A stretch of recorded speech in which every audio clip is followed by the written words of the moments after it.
FNCS in 2025 is here, and with it comes a switch from duos to trios for competitive play. Let's take a look at a few teams that you need to be on the lookout for in both EU and NA Central. The first team, and the team that's certainly been first in a lot of events this season, is Veno, Vico, and Flixi. Since coming together in duos for Major 3 last year, Vico and Flixi have performed exceptionally well, winning that major and placing 4th at Globals. Now with the addition of one of EU's finest players in Veno, this trio have been unstoppable. With 2 first-place finishes in weekly finals this season and not placing outside of 4th. With this terrific trio now situated at one of the best drop spots on the map, Flooded Frogs, and with them being the most consistent team in Europe, it's easy to see why they're the favourites to win it all this season. FNCS veterans Tayson and Trulex have tried out a couple of options for trio mates this season, however have eventually settled on Trulex's good friend, Chicho. Since coming together, this trio from the Balkans have placed 6th and 5th in weekly finals and look very strong, as their drop spot of Foxy Floodgate give them perfect access to the center of the map, allowing this team to base up for Storm Surge tags, like we know Trulex's teams have always loved to do. Widely regarded as the GOAT of Fortnite, Tayson will be looking to rekindle some of that success that he had in trios previously, as the back end of the duos era won't be one that he'll be looking back on too fondly. But you can never count out a player of his caliber, and with the way that this trio are playing and the experience of all 3, they have to be considered one of the finest in the region this season. The iconic invitational winners Cami and Seti have picked up fellow Polish player Chari for this season. Although Chari hasn't had the same success as Cami and Seti over the years, he's been consistently making grand finals, most notably with Giras, so it's clear to see why he's joined the team. This season has been incredibly solid for the trio, with 3 top 3 finishes in weekly finals, including 1 first place. The main competition for them so far has been the French trio of Akira, X-Squeeze, and Podesai, fighting off Spawn at Lost Lake. While currently it seems like the Polish boys have been dominating pretty much entirely, historically, Cami and Seti haven't performed as well whenever they're contested in grand finals. Let's see if the shift in game mode and the addition of Chari is the key to changing that going into the first major of 2025. Now let's hop across the pond to NA, and one player that's quite literally done just that is Vidil, now playing with Cooper and Sphinx. At the beginning of the season, Vidil struggled to find a team, so decided to go to NA to find more success. Although Cooper and Sphinx have had some solid performances with Noxy, they also decided to switch it up. This decision seems to have paid dividends so far, as since coming together they placed 2nd, 5th and 2nd again in the weekly finals. And the synergy between Cooper and Vidil when it comes to fragging has been excellent to watch so far. As for Sphinx, although he's had less overall success than Vidil and Cooper, he is proving to be an excellent IGL and helping to keep this team on track for success. Look out for these guys at Masked Meadows this season. After the most dominant year in competitive Fortnite history with Poyo, Peterbot is back, and picking up exactly where he left off with new teammates Cold and Ritual. Since getting together this season, they've won every single weekly final, more often than not with a 100-point margin, and are widely regarded as the best team in NA at the moment. The way that they're doing this is similar to how Peterbot operated before, landing at the best drop spot on the map and dominating from there on out, with high eliminations propelling them through the match. Currently, much like Veno's trio, they feel that Flooded Frogs is the best drop spot, with its incredible loot, materials, and early surge opportunities. However, with this team still winning earlier weeks, landing at brutal boxcars, it shows that this team have the skill, experience, and versatility to take it all home. Finally, onto what is likely to be a fan-favorite team this season, Clix, Batman Booga, and Iomzo. This is a team that'll have a lot of eyes on them to perform, as Clix always does. And he in particular will be looking to break that 4th place curse, take home his first FNCS title, and fulfill his potential. Batman Booga will be looking to pick up where he left off in duos after a breakthrough year with Rapid.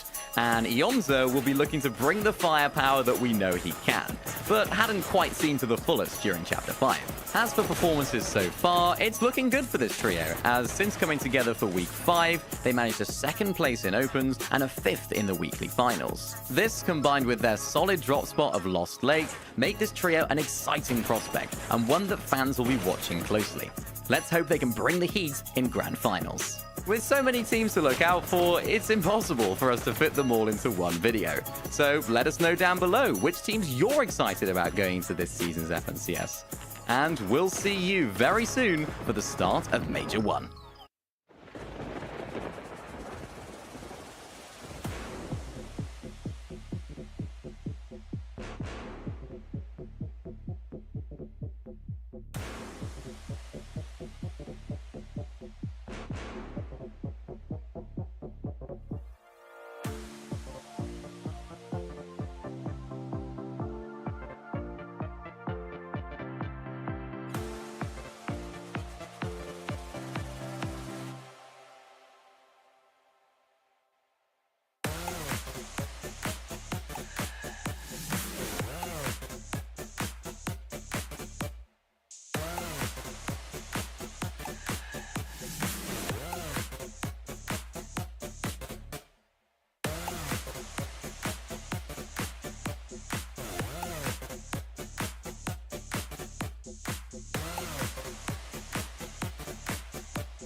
Hello and welcome to FNCS. It's Chapter 6, Season 1, and we are back, baby. It's Major 1, and joining me, Frankie Ward, on the desk are Levin, 2K, and Miniminer.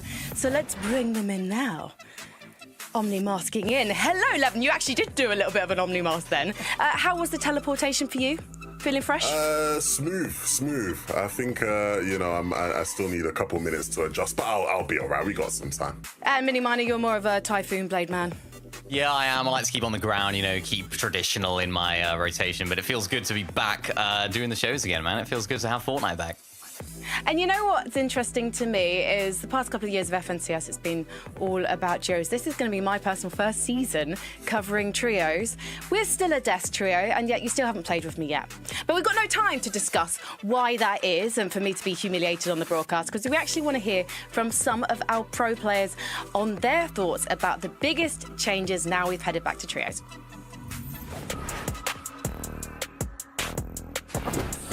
I think the most significant change I've seen going from duos to trios is, how much longer people can survive without materials. Because people really love spraying a lot more, and there's a lot more refreshes, but there's not as much materials being spread out.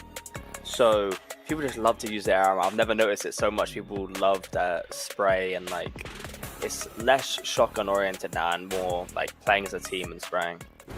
I think the most significant change from duos to trios is that it's way easier to be consistent in trios, I feel like. So where in duos you used to have a lot of upcoming teams competing, I feel like in trios it's 5 very strong teams that you have to compete against every time. The most competitive change from duos to trios is, I think, definitely just I think the skill gap is way bigger in trio. So if you're a good trio, you'll do good compared to a duo. You can be a good duo and not duo as well, but if you're a good trio, you just do well in every tournament. There we go. Oh, well, Trippin, I love the fact that he's if you're an established trio, you're going to do well every tournament. And Trippin has made it through to Major 1 with his partners, Fredoxy and Thomas, in 99th place. What's the significance of coming 99th, Miniminer? Well, they're actually now in group number 3, so we don't get to see those guys today. But yeah, quite ironic how he says that. But they all make very good points there, right? About how trios, you're going to have a little bit more materials, of course, an extra person's worth of loot to get to that end game. You're going to have an extra person's worth of heals as well, Levin. So almost it makes it a little bit easier to get further into the game. But everyone else is also a trio, right? You're not the only trio. Not everyone else is duos. Right. It's funny hearing them say that. My good friend Sundown, right, used to be on the show. He used to always say Fortnite's a resource management game, right? It's all about who can get to end game, the most stacked. And so when you have that extra person, I feel like it probably does feel like you can add a bit of extra consistency to your game. So there's no, surprises as to why they're all saying that. Do you think that the challenges of Surge are going to be something that particularly puts the newer trios to the test this season, 11? I think there's an element of that, right? But Surge has been difficult every season for the past couple years now, right? So you sort of have to figure things out. Duos, trios, teams will get the damage however they need to. And then the other factor with these trios is the fact that there's not just 2 of them communicating amongst each other. There's going to be a third voice in the mix. So let's hear again from our players.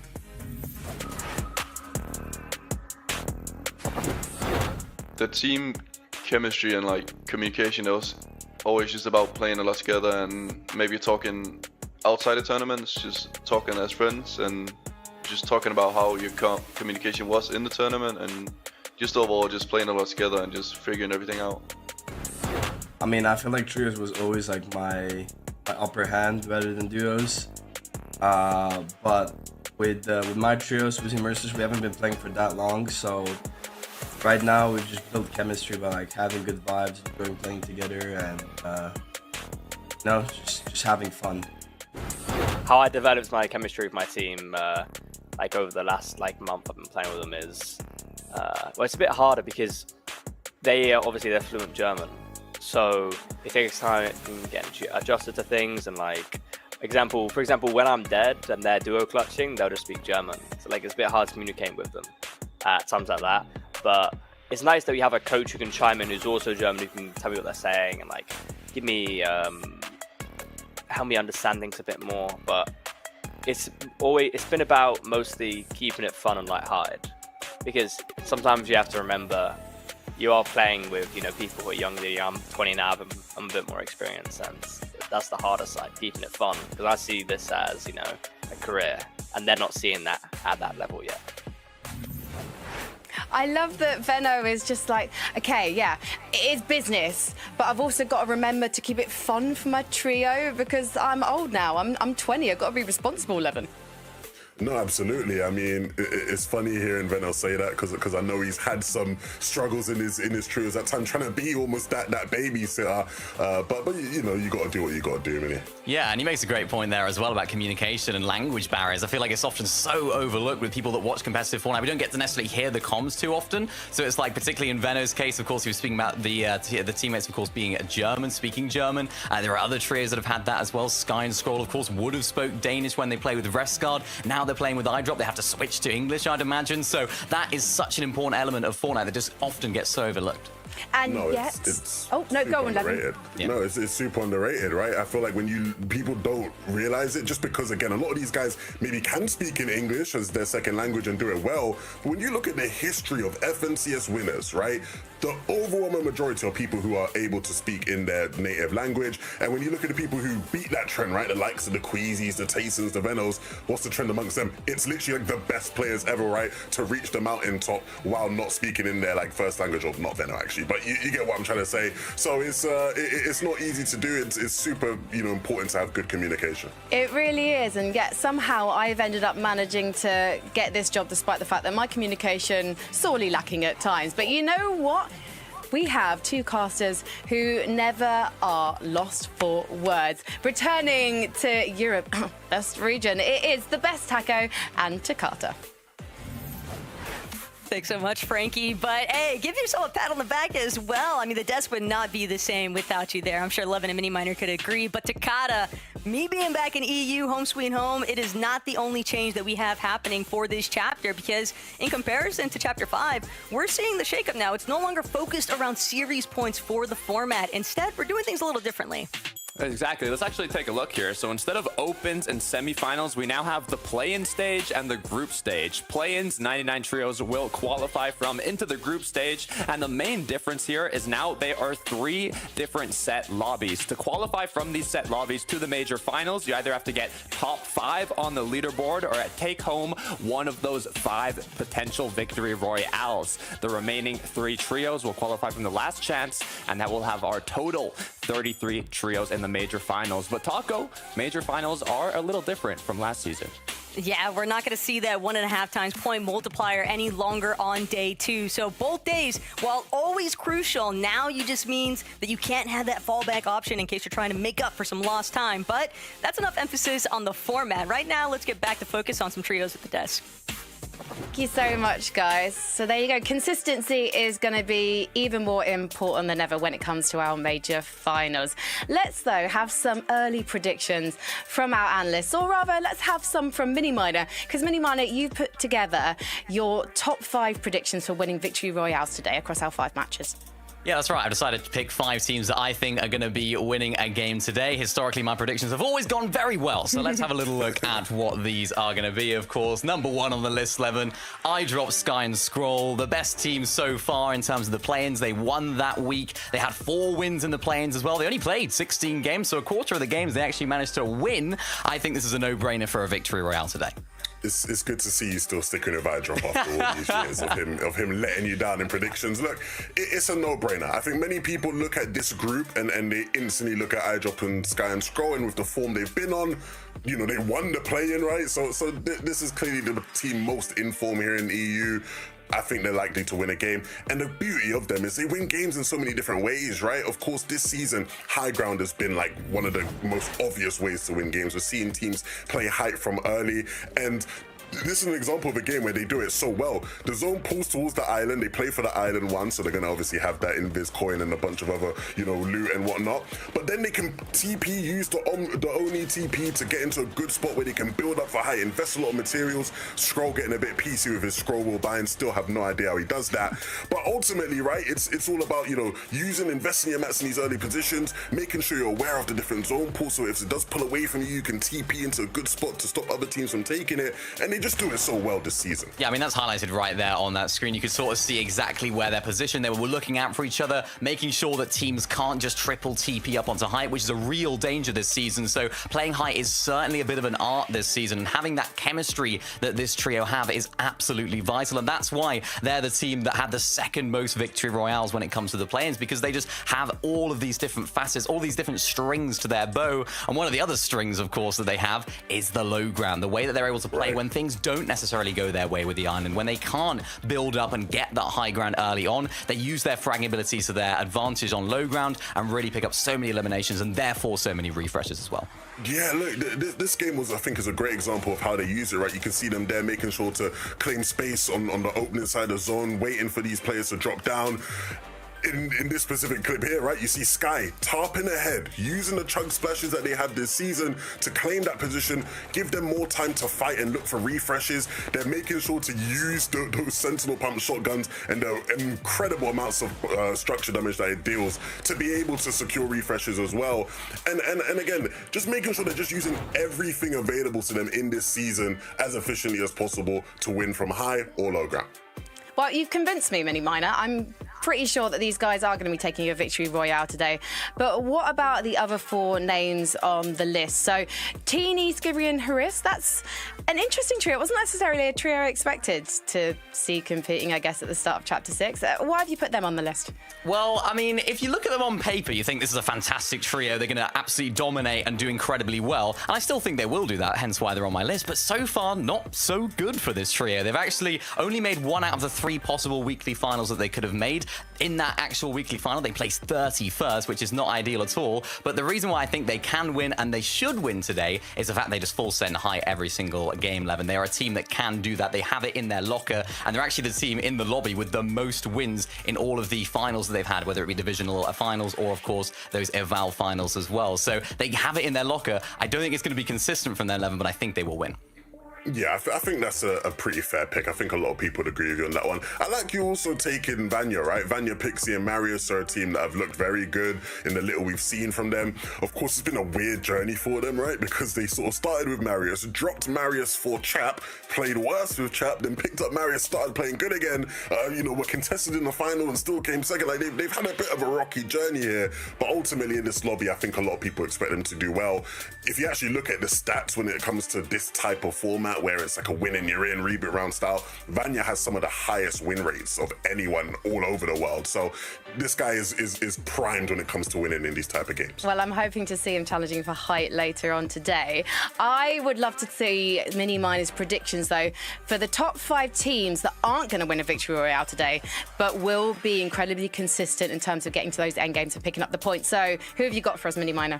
Yeah, this is a little bit more difficult to choose because, of course, anything can happen when it comes to consistency. Any zones could play in teams' favor or otherwise. But one team that I think is a shoo-in to qualify today through consistency is Trulex, Tayson, and Chicho. This is a team that have so much power when it comes to their experience. I think what they lack in that sort of fragging ability, they just make up for in their brains. They're landing at Foxy center of the map, surge bases that we know that Trulex and Chicho are known for, and actually picking up Chicho, I think, has just bolstered this trio even more, Levin. But I just don't think they've been a winning trio so far. They only managed 1 out of the 20 games that they played in the play-ins, and I think with their position on the map, they're absolutely guaranteed to make it into that end game and qualify through consistency. I think that's fair. They aren't a team that's winning a bunch of games. I would say, if most people had iDrop, Sky, and Skrull as the best team in this lobby, I'd probably say these guys are the second best, right? They've looked really strong together. The only reason I'd maybe disagree with you and say I could see them winning a game is just the fact that, like, the lobby quality. I think, like, when you look at the overall lobby and the level of player in here, I think they are just so high up there that eventually they're going to make it to enough of these end game stacks that they find that right win condition and pick up a win. Either way, though, they're going to qualify. I'm confident of that today. When I look at these names, though, especially when I look at Trulux and Chicho, I think that they're really land-proven players, right? I would expect them to get a victory royale if they were all competing on the stage. Do you think that that's something that really hypes them up? Are they not as strong or competitive when they're on line 11? I don't know if maybe we can draw that conclusion, but you know, I think you're spot on in saying, especially in Trulux's case, right? He's one of the best land players of all time when you look at his track record. So I don't think online will phase him too much. I think he just wants to get the job done. Yeah, I can't wait to see how all of our teams get the job done, and I can't wait to hear our newest commentating duo in Europe casting their voices over the action. So, boys, without further ado, let's get game 1 underway with Takata and the best Taco. Thank you so much, Frankie. You know, first of all, congratulations, Todd.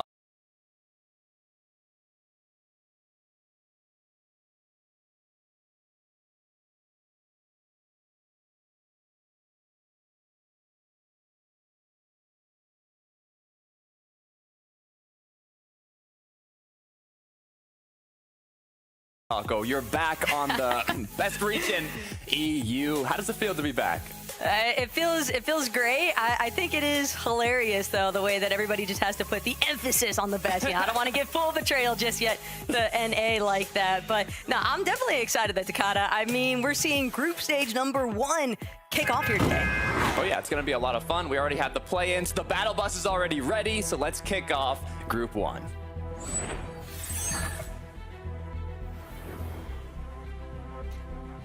And look, Takata, it's been building for a while now. Every single one of our teams competing here today, not willing to risk leaving it up to that last chance qualifier.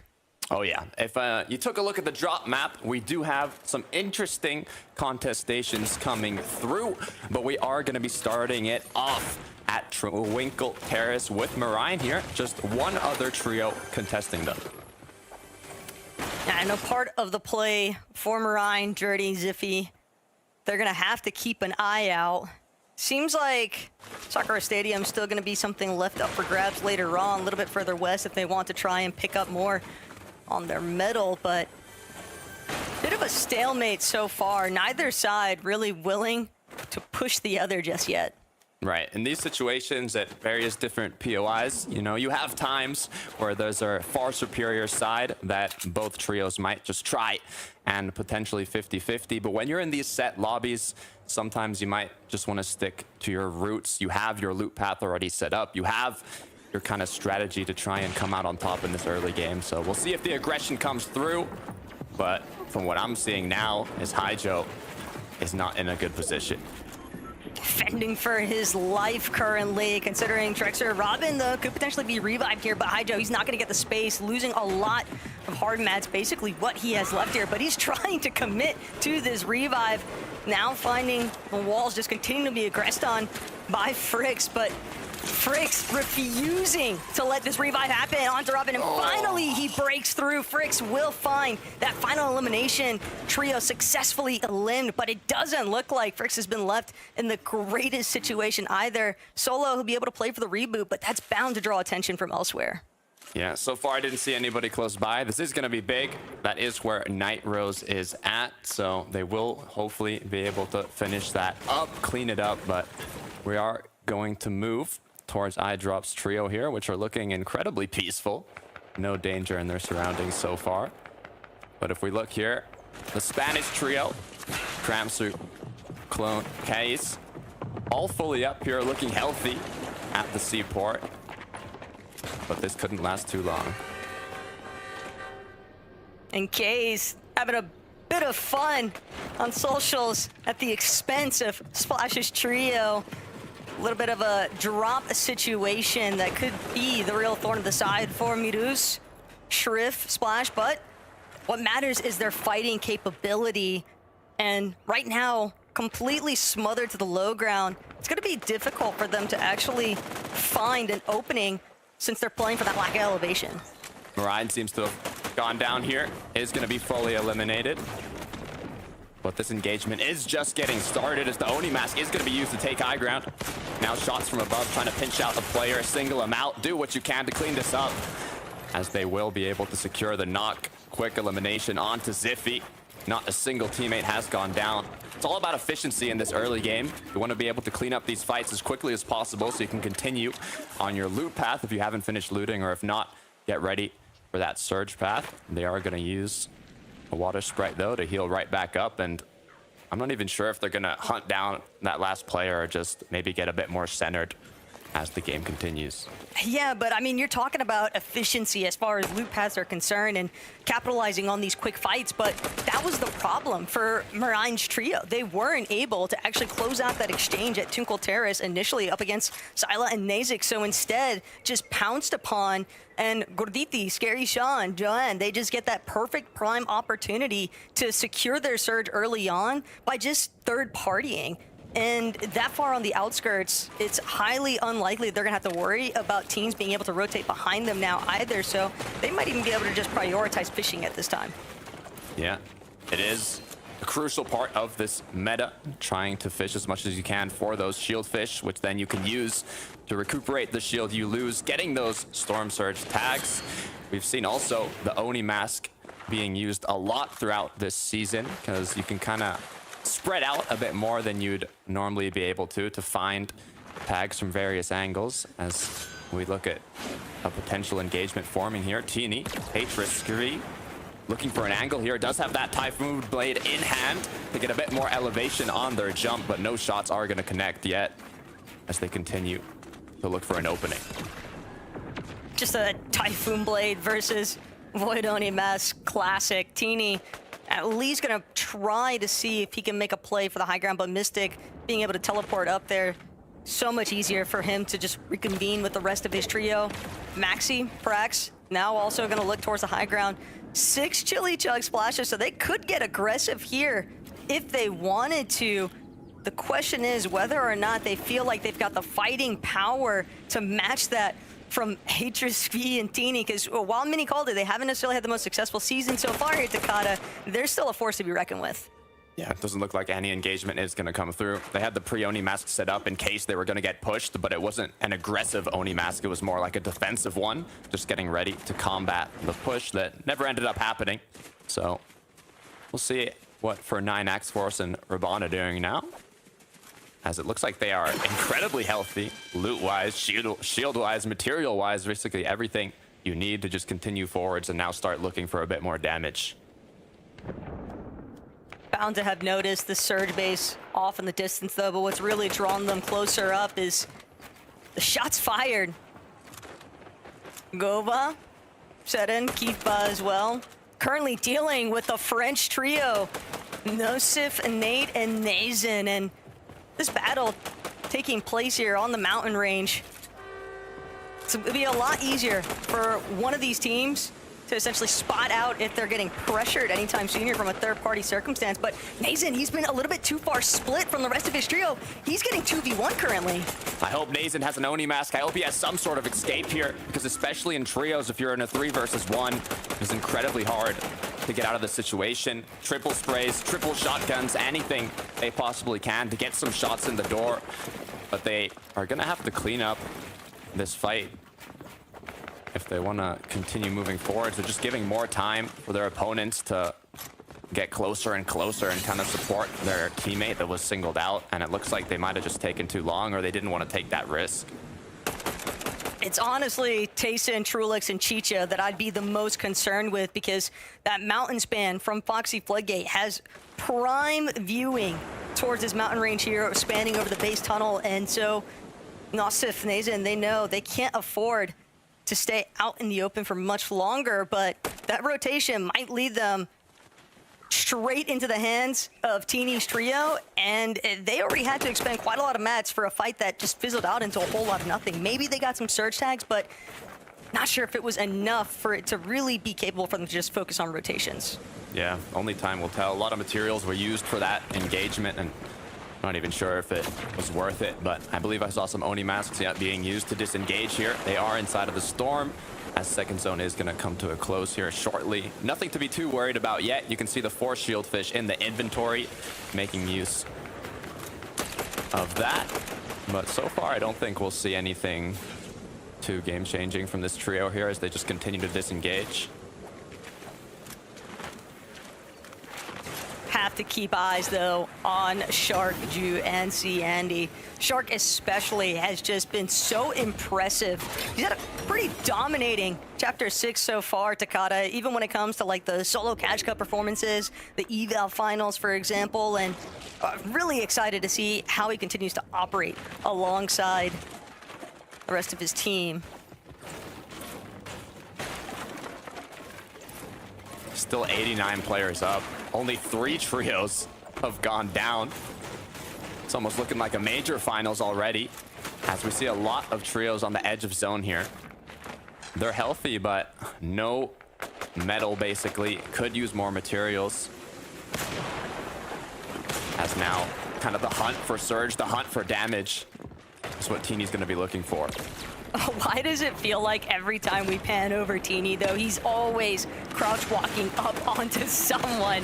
This guy is just the element of sneaky as can be. But Teeny, he might have caught a little bit more attention than what he bargained for. Immediately going to be forced back towards the bottom of his current boxes with the rest of his team. But they do have an ample amount of resources. It's just an early expense of their shield that they probably would have preferred to avoid. I mean, that's a big part of the reason why you're looking for those sneak up plays in the first place. You want to get the damage without compromising the rest of your utility in the process.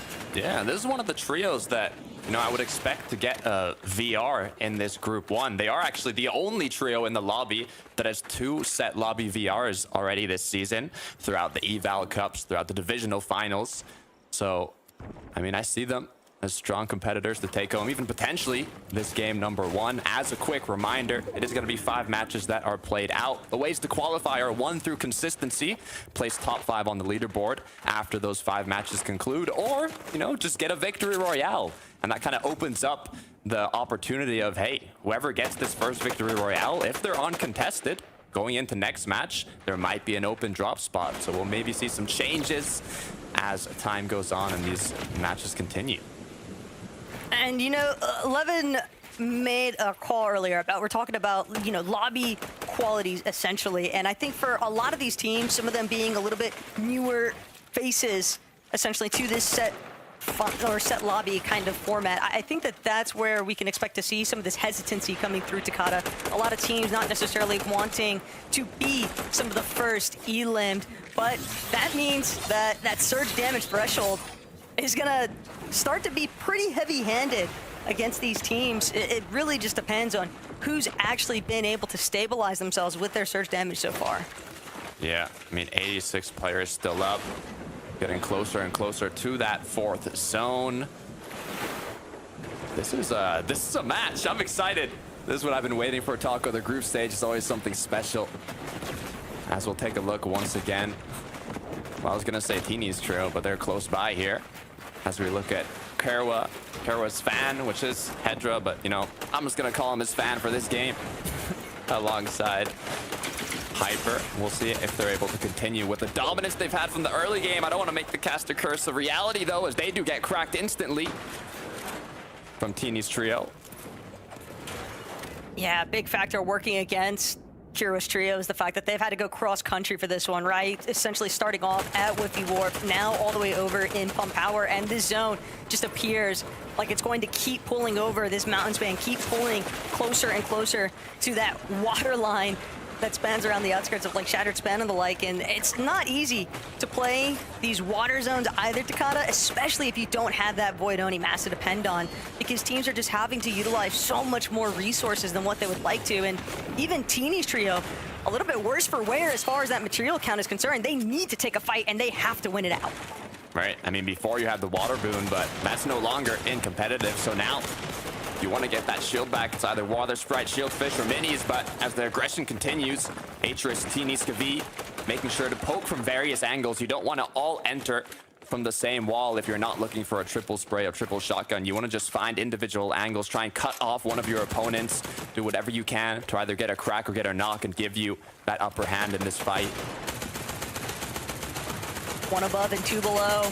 It's Ego, who finds himself pincer currently between Teeny and Svi, trying to see if he can get some support metrics coming through from Kenti, but so far, no good here for Teeny. He needs to break through this floor, and Kenti finally going to give that support aspect for Ego. Now Hatris, one more time, trying to apply that separate angle pressure here to Takada, but again, the longer this draws out, the easier it is for somebody else to poach the goodness, and Atris finally gonna find himself on the receiving end here though, but Teeny just Typhoon blading through, and it's gonna be success. Whether it looked a little bit crazier than what we would have anticipated, that's one packed punch from the Typhoon Blade. What an entrance. I was going to say, you know, we're in trios now. Pre-edits are going to be a lot more prevalent. They look like they have no materials. I was expecting maybe a pre-edit play to come through. Issue is when all the trio knows where you are, pre-edits are more kind of a sneaky strategy where you do it when your opponents aren't expecting it. So the Typhoon Blade right in looks like worked out for them this time. So are going to be able to get that refresh, continue on into the zone. It is 4th zone, so we will be able to see that Rift Island appear here shortly and maybe see some plays be made. If there's one team that I would definitely anticipate to make a play for that Shogun's Arena, it's going to be Sky Scroll and iDrop. They have it more often than not than any other team I've seen Takada as far as endgames are concerned. And not only that, but when they're this far above in the surge damage threshold, as is 1,067 to be exact, they've got more than enough time to essentially secure which direction they want to head, even if that means heading for that Shogun Arena. Let's take a look at a replay from Maxi here, as it looks like a quick free knockdown. And we take a look now at the Rift Island. Once again, we talked about it. It's going to be Hyper, Kerwa, and Hedra. As a reminder, if you're just tuning in here from last season, there is kind of a boss now on this Rift Island, which is Shogun X, that does drop a medallion, which will give you infinite stamina and invisibility while you're sprinting, alongside some extra loot and shield. So we will see trios kind of every now and then battling for that, as we take a look once again at Teeny, Skavi, and Atris, who have taken an elevated position, but they're not in zone yet, so it is a good time to kind of plan out their rotate with all the vision that they currently have. And that last fight seems to currently be the saving grace right now for Teeny's trio, but they're not going to waste any time. They're going to keep trying to see if they can find those third-party Surge Tech opportunities. Team fighting just below them. All the while, Trulix, Chicho, Tayson currently boxed up underneath Shattered Span Bridge. Tarky, though, in a little bit of a tough situation here. Pinched between the waterway and separate teams on both sides of these hill spans. It is looking like a very grim situation there. Tayson, Trulix, Chicho probably just waiting for an opportunity to move in closer, gather the goods after he gets eliminated. This is interesting. Pixie, Vanya, Marius are 126 below. And I mean, seeing that Vanya is part of this trio, he has a 20% win rate in these reboot-style matches. So you know that they're going to be playing for that victory royale. I mean, Vanya was the only player who qualified for all 3 EU FNCS 2024 major finals by winning a semifinals game, by winning a match in this type of format. So it's all or nothing for this trio. They need to get this damage. They have the loot they need to close it out. But if you get affected by Storm Surge, if you're unable to do enough damage, they're not going to be able to bring it to the end game, as shield fishes are getting used. Vanya goes down. Marius is already eliminated. Pixie is now left alone. A miracle is what he needs to get out of this situation, as another shield fish is going to be popped. The zone is going to be closing in as the pressure is on, and Pixie needs something crazy to happen. And Pixie just needs to bail at this exchange. Pixie versus Pixovsky. There can only be one, essentially, and Pixovsky, Battercry, Vanchki, they're going to defend their position quite handedly there. It's surprising as well, because Marius, Vanya, there's a lot of fighting power in that trio, so for them to be in such a battered position, struggling to try and maintain that surge damage threshold, tells you that something went horribly wrong in that early mid-game.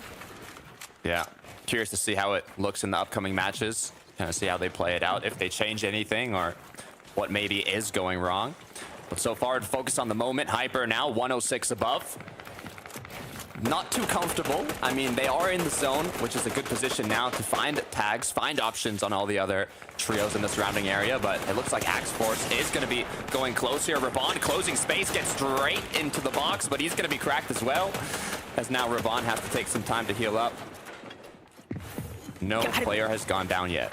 Yeah, you just have to be so careful when you're actually choosing to just barrel into some of these boxes.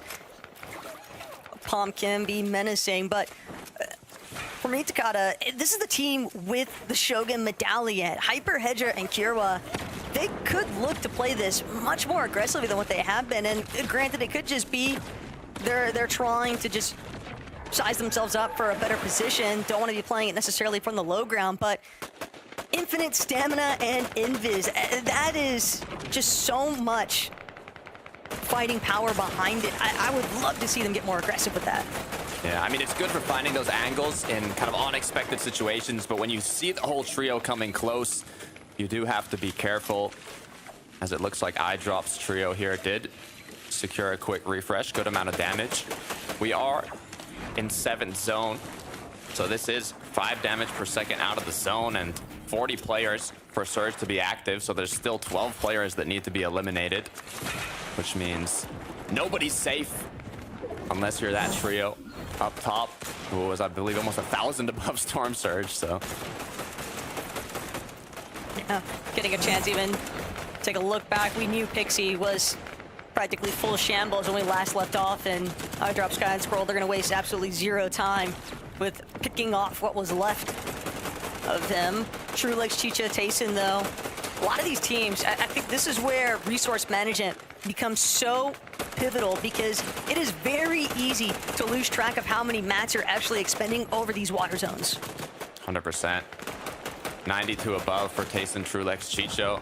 I mean, Levin Mini, we're talking about this on the desk. Tayson's only picked up 1 victory royale in the play, and so far this season as well, based on their play style, I think it's more likely that they do qualify through consistency instead of getting a victory royale. But anything's possible in this group stage, as right now the main focus is just getting more damage. It seems like Tayson, Truelex, and Chicha have also caught wind of the fact that high ground not necessarily fully established just yet either, but I would definitely wager that iDrop, Sky, Scroll, as we approach that 8th, 9th zone, can look for a possible early height take. And right as I say that, Axe Force, Robob, F9, they're going to be a team that's currently in the most likely position to try and hold on to this height, but they've also got to make sure they're suppressing all these other teams from encroaching upon their current layer. So this one's interesting. 8th zone, you can see the zone is fully inside the storm. A lot of players here will sometimes kind of pre-fire their Oni masks to get themselves a position on the less congested side, but the issue is you don't want to miss out on those tags. The longer you stay in zone, the longer you watch all these trios rotate, the more openings you're going to have to get more damage. So if you're not healthy in damage, you have to give up a bit of that time where you could be rotating to look for those tags. But on the contrary, if you already have a lot of damage, it's all about that rotation. Try and be the first trio to get in zone. But Axe Force for 9, they're already down. They're already knocked, eliminated, as Raban now is forced to clutch it out as a solo. Just didn't have as much material as they would have liked at that point, probably hoping that they could have found the better end of the fight instead. They're the victims. So now Raban looking back, looking forward. He knows he is completely surrounded. He's just gonna hope to slip by unnoticed with a slightly later rotate, but does expose himself to being lobbied at that point. Cringe Mappy Gate on the other side, trying to see if they can get some elevated views, but Tayson, Truelex, Chicho, tried and true, working their way through the low ground currently. And they've got enough space, they've got enough mats, Takada, but what they want is more pressure into this congested side. Good news is, there's trios here. They have a lot of firepower if they're able to find even a solo, a duo, that they can catch off guard here. All it takes, 1 triple shotgun, triple spray, even a triple pickaxe, just some sort of synergy here. But the good news is they already have so many materials, they don't have to risk anything really to look for these refreshes yet. It's more just continue staying ahead of zone, continue claiming space, and just, you know, staying up while all these other trios keep getting eliminated. Cringe immediately gonna teleport front side of height, and This is so much hard material being expended currently by Cringe, Mappy, and Cade. You know that they want to control this elevated position. They're shooting down these Void Oni TPs as they're sliding through. They might even have a chance to connect here overhead, but Mappy, Cade, Cringe, all trying to do their best to monitor each other's angles. In fact, Wager, it's only a matter of time for Sky Scroll, iDrop. They're finally getting looked at here. They're not going to have the opportunity to try and play things through from that secondary height. Good news for Cade, Cringe, and Mappy here is due to the environment, so many big buildings, there's not as many openings for these trios to kind of look for that triple Oni mask onto height, so they are continuing to apply a lot of pressure. Sky, iDrop, and his trio here are just kind of looking to find damage on the trios down below, not yet looking above, as they're going to continue to drop down now, potentially claiming ahead of zone, blocking off the tarps from their opponents, even tanking a bit of Storm to do so, but that's exactly what you need. Look, if you can't immediately look for a height take, you might as well drop to the low ground instead and look to control things from there, especially since the desk already broke down just how excellently Sky, iDrop, and Scroll are able to manage the low ground in these types of circumstances exactly. But Hatred is going to be the first to fall here. Teeny, Svi, they're just trying to break through all these pre-existing builds. The problem, though, Teeny, he's headed straight for this front side of the low ground, has no idea what awaits him. Now he's going to catch a glimpse. iDrop, Sky, and Scroll. It's a full trio. Teeny forced to crouch it out, forced to play back. He can't continue to move forward like he hoped. Especially as a solo, it's just not the right play there as Sky, iDrop are continuing to apply that pressure, finding Elim after Elim as they continue to tarp ahead, claim that space. iDrop doing an amazing job of trying to cut out his opponents here and capitalize on these situations. iDrop, Sky Scroll, they are just moving as one unit, but with the way that this zone is pulling slightly over the hill, Truelex, we see him getting caught for a moment there in the mid ground, but Sky, Scroll, iDrop, they took out Kira's trio earlier on, but now it comes at a cost here. Scroll is going to be eliminated. Sky, though, still has control of that Shogun Medallion, but Truelex, what a pump! He's gonna manage to work his way through just a little bit longer here. It's just so tough at this point, Takata. Be careful though, high ground retake coming through. Now Mappy is forced to tarp ahead, look back up, try and shoot them down as Cade continues getting that pressure applied onto him, building up and up and up. The last shield fish is used. He is gonna get knocked down. Mappy, Cringe now. Last two have to work together as a duo to try and chop down this high ground and do what they can. Issue is zero materials, nothing to work with. Mappy was hoping to get a piece out of iDrop, but the teleportation is going to save him just in the nick of time. Still 7 TPs left here for Mappy as well, but with no mats, Takata, he's just got to hope for a miracle, and he finds one. Cringe as well, taking down Relvis, and now all Cringe needs to do is try and keep filing through this bridge, filing through Seaport City, but it's just so much mayhem coming from the high ground, so much pressure, but the low ground's breaking down as well. Goes down now. It's a height versus low. It looks like the low ground might just be able to finish this off as Moni takes down one, gets the knock, looks for the last one, but is it a 1 versus 1? It is! And the turnaround! 5 eliminations, closing it off from height. Taco, what did we even just witness?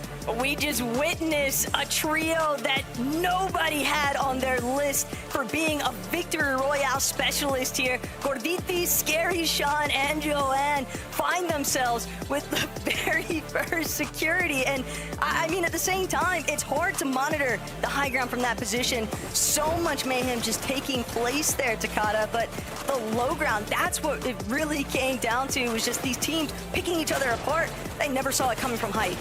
It was a perfect retake from high ground. Las Cabras de España, the Spanish trio coming from above to close it out and secure our first Victory Royale in Group 1, claiming that spot in the major finals. I'm lost for words, Taco, so I want to see what the desk has in mind. Thank you very much, guys. So, Miniminer, I don't think you had that trio on your list. No, I didn't actually. So I've already lost the prediction. I thought I was really hopeful going into it, and it's already gone wrong. I was expecting Truelex, Tayson, and Chicho to win the first game, if I'm totally honest, because I thought that was how it was going to go, but it didn't go that way. Well, we'll talk more about that after the break, but let's focus on that victory royale because we did see Joanne's trio challenge that hype from Cringe's trio, and it looked like they had to lose it. There was a crafty retake from Cringe's trio, but in the end, they were able to settle for the victory royale, Levin. Well, yeah, I think when you look at how that game played out, again, it's something we didn't really touch too much on at the beginning of the day, but it's so important in these types of formats, right? In the win formats, we see it in the evals every week. When people are guaranteed success or progression or money through winning a game, they're gonna send it for height, right? Like, there's no element of let's play out our mats and see how it goes. No, you're gonna try and make the play that's gonna guarantee you the win, and most teams see that as height. Goldisi, Scary, and Jonah at one point during those moving zones looked up on height and looked at Cringe, Mappy, and Cade and said, wait, this is barbecue chicken, we can take this. They're on wood, they have no mats, and it just sort of worked out perfectly for them. We saw how much mats Cade and them invested to secure height. They didn't have enough to keep it, unfortunately, and so for the Spanish boys, they were able to just go up there and close it out. Still rather chaotic, right? You see on the drop down mini, you know, I've resonated with the casters there. You almost didn't know what was going on, who was going to win the game, even after they made that play, but they hit the right shots and it, you know, secures them the Vic Roy. Yeah, so good from those guys. I mean, it was all about that high ground hold attempt, I suppose, from Maffy and Cade and Cringe. They just didn't have enough materials, as you mentioned, and it was due to the lack of eliminations. They didn't get an elimination there in that endgame. They had one, I think, in the 11th zone, so just couldn't pick up any refreshes, which this season is just so important. Sounds like it was a little bit too lonely at the top for Cringe's trio, but we'll be talking more about game number 1 in extra detail after this short break.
Season 1. We are really excited to have got this season underway because that first game was utter chaos. Just getting used to the pace of trios, boys, and just all the action and all the new names that we're seeing in the lobby. And it feels like it was relatively new names that took that first victory royale, and they took it off some very established ones because Sky, Scroll, and iDrop, they were definitely having quite the game at 11, especially the mid game. The Surge was looking healthy. What do you think happened for these boys in the end, though?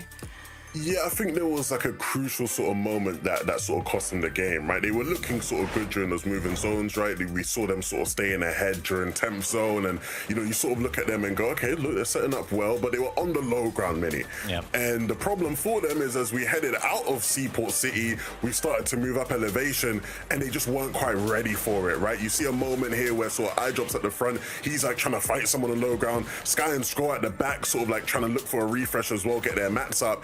And, Zone's just sort of pulling past this hill. It forces them to sort of go out into the zone and try and look for a TP back into zone. And in that process of TPing, it's just completely chaos, right? Completely scuffed. And two of them end up going down. It's left to iDrop. And as good as iDrop is, wasn't able to get the solo clutch. Yeah, still not a bad game for these guys. They're 5th with 5 eliminations. Pretty solid. They're looking good for that consistency so far. And I think, as you mentioned there, I've got a little bit chaotic. They don't necessarily have that loud voice of an IGL in this trio. I feel like I don't see that dynamic in the trio, so it feels like everyone's trying to do their own thing, trying to find some refreshes, trying to find a way to get up that elevation, and unfortunately it just didn't quite work out for them. But I'm not too worried yet. I was looking at them off spawn as well, looking at how that they were getting Storm Surge tags early with the different teams around them, and they're playing so split, so the strategy seems to be working very well so far. I'm just slightly concerned that could be rocked a little bit as we go throughout the day, but a solid start from these guys, you can't complain. Miniminer, another trio you're predicting to have a solid start were Tayson, Trulex, and Chicho. And we did see them not aiming for altitude, but actually trying to fight their way through the lower grounds. Yeah, they were, and I was a little bit confused actually when I saw this team actually below Surge there. I think it was around the 7th zone period. I hyped up how good they were at playing this sort of mid-game Surge, those Surge towers. I was expecting a little bit more of damage, I suppose, coming into this point in the game. They solved that, of course, with their experience 11, but it was all about Trulex there at the end, trying to solo clutch his way through. Tayson was there too, a little bit split from each other. Things didn't quite work out for Tayson in the end, but Trulex managed to squeeze out a little bit of extra placement. Yeah, we didn't quite see it. I would love to sort of know what was like the catalyst for them, right? But we get to sort of like second moving, and yeah, they're all a bit split up. I'm guessing like a team tried to like force some sort of like play on them, and then it sort of ends up getting scuffed. But that's not the type of thing you expect to see from those boys, right? You expect to see them sort of a bit more of a cohesive unit. Nevertheless, though, right? Still a couple more games to go. It's really exciting to see Cringe, Cade, and Mappy having so much impact on the high ground for the first game of the day, because I'm wondering if this is a trio that we're going to see a lot more from, and maybe even as the competitive year goes on, because everything seems to be working out for them. They seem to be a very well-coordinated unit. And Levin, we were talking about how important communication is for these trios, and it looked like it was on point for these guys. Yeah, and we sort of touched on it a bit before, but up to this point, they sort of played the game how most teams are playing the game this season, right? The problem that I think you factor in is that you invest a lot of materials to get into this amazing high ground position, and you don't factor in the fact that this is a game where everyone's just trying to win the game to qualify for the grand finals. People are going to start TPing up, whether they're stacked or not, and if you're not stacked because you've used all your materials, how do you deal with that? They can't build fight people, right? And that ultimately costs them. So we'll see if that's an adjustment they make, and we keep seeing them up on height. But I did like sort of the intention from them at first, Mini. Yeah, I did as well. And I mentioned it before the break. They didn't quite get enough eliminations. They only had one going to that 11th zone. We saw it right there. And I think, being so high up, which you of course need to be in this meta with these TPs, being so prevalent in this endgame, it's so difficult to be that high up and find eliminations and find refreshes. So I think that was sort of their downfall in that endgame. They couldn't quite find them. So I think what we want to see from these guys, more proactivity when it comes to eliminations, more sort of refreshes when it comes to actually building up for height and playing those high layers, and they should find some success for these guys. Well, we've got 4 more victory royales on the cards for our trios today, so let's head over to our casters, the best Taco and Takata for game number 2. Thank you so much, Frankie. Look, Taco, I'm still blown away. I mean, being from Spain myself, seeing a Spanish trio where 2 of the players were competing in their first ever set lobby finals like this, I mean, it's incredible to see. But look, this also opens up a new opportunity. They were dropping at night shift, so now, you know, they were contested before. They're not contested anymore. There's only one trio there. Will another one contest them? What do you think, Taco? I think the best thing, though, is that Gorditi's trio kind of just proving that it's about translating your early game victories into a strong end game finish, because we saw them early on, third party up against Marine in that contested situation taking place by Twinkle Terrace. So they're not going to be the only team that are looking for that type of fixation, because game number 2, we've got a lot in store.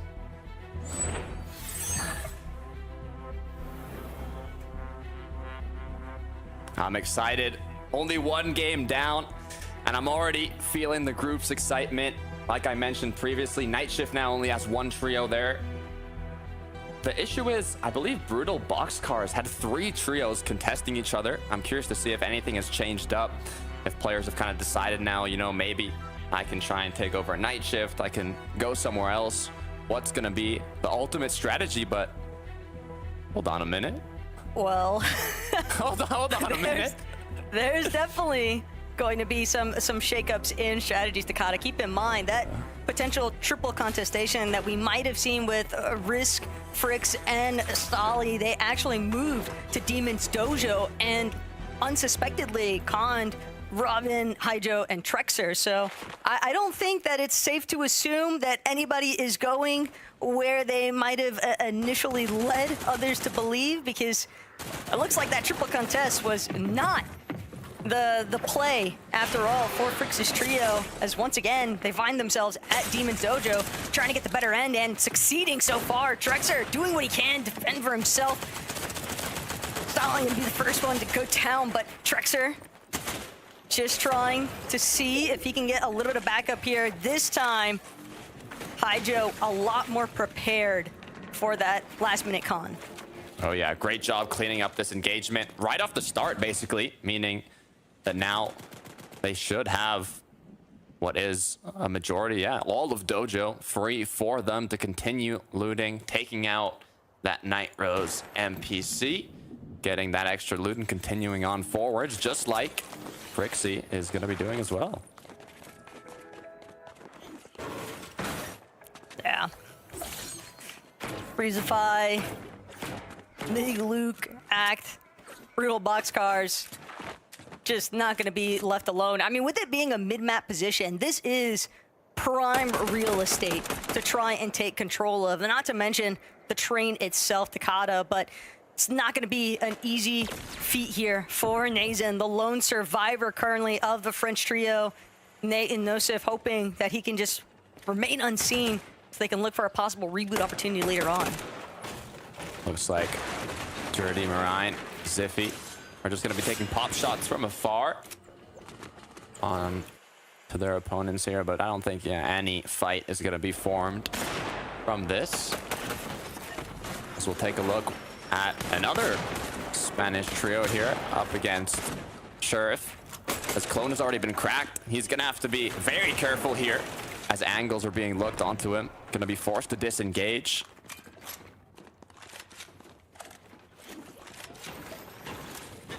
You would think that this would be a pretty situation, though, for Muse and Shrift, just considering that they've already taken out the other 2 Spanish members here. It's only Clone that is currently left to keep these Game 2 lobby dreams alive, but Sharif gonna be the first one to try and press into the box. Clone and not gonna be able to find the shot that he needs. It does at least send a farewell card there to Muse, and that might have just been the last measure to seal their fate here, because now Eyedrop Sky and Scroll immediately collapsing upon Seaport City.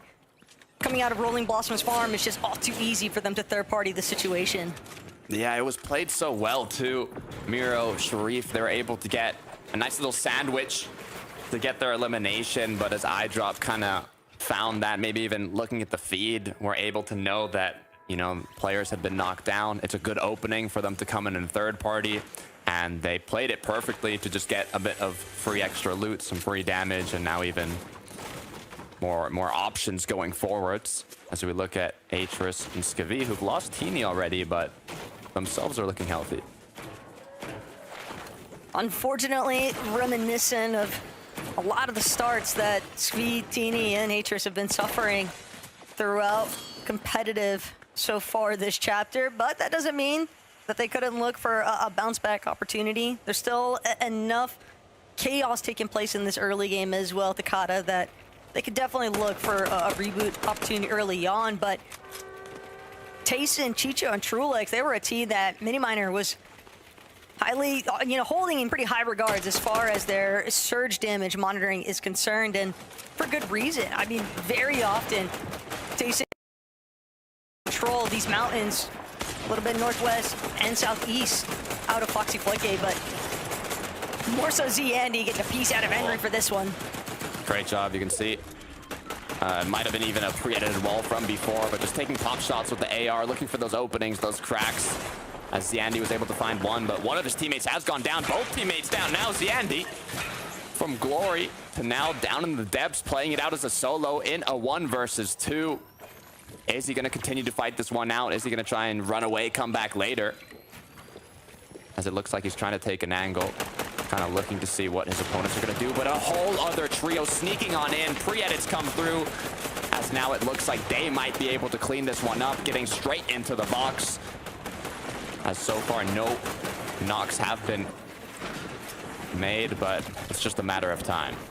Maldives just trying to see if he could scurry away, but Malioich is not gonna let this one go for free. He sees free surge like any other trio here, and Cranky gonna make sure to finish what was left of Mavo. But more importantly still, Takata, it's the fact that this team all the way from Hopeful Heights was able to transition into splitting pins and just immediately find that opportunity once they heard the shots being fired. Yeah, we're seeing a lot of third parties this game, which is a great thing to do, especially in these set lobbies. You're going to want to study, where your opponents are dropping. And then if you kind of see in the feed that they might be getting into a fight, or even you just hear shots, to kind of know what your chances are in that engagement. Are you going to be playing a 3 versus 2, or are you going to be playing a 3 versus 1? And kind of based on that decision, know how aggressive you want to go in. I mean, in trios as well, it's a lot easier to just triple spray pre-edit into a box, where as before it might have been a little easier to kind of survive longer as a solo, as a duo. But if your trio is playing right, if they're on the same wavelength, then it's very difficult to get out of those situations when you don't have that advantage. The action continues around Brutal Boxcars. Ugoba, Kifa, and Seren dealing with the likes of Moolah, but left side peek, not gonna find any success just yet, but Ugoba also trying to keep in mind, doesn't want to get pressured. Somebody trying to take the wall behind him.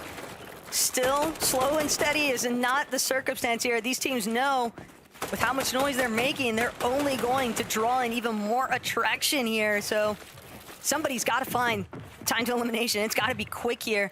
Seren trying to see if maybe a different angular approach could be the difference maker, but it looks like this one might just fizzle out in the end. And if both of these trios were to leave at this point, Takata, that is so much invested material for nothing. So Seren knows, just build up, look for a little bit of height leverage instead, maybe.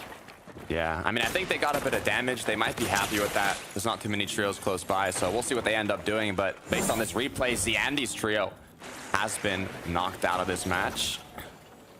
And it looks like Tropex is going to be able to get a reboot here on Fishy, as they'll continue to try to loot up. Now, the issue is when you have a teammate go down in this early game, you kind of got to do what you can to get them their own E-Mask back, get them the mobility, and kind of loot everything up again. It's also just going to cost them time that they could be using to try and find those surge damage tags instead. And we saw how much of a detriment it was for even some of our more veteran teams in that first matchup of today. Lucian, Monet, and Loki, though, have a slight surge base here, kind of peeking into the heart of both Seaport City and Rolling Blossoms Farm, but doesn't look like there is any movement out there. Most everyone has already managed to secure themselves a rotational position a little bit deeper towards that zone, or they're looking to just play the amount of shields that they have inside of the Storm. I know that that was something that we saw at a Demon's Dojo not too long ago from Robin, Hydro, and Trexer.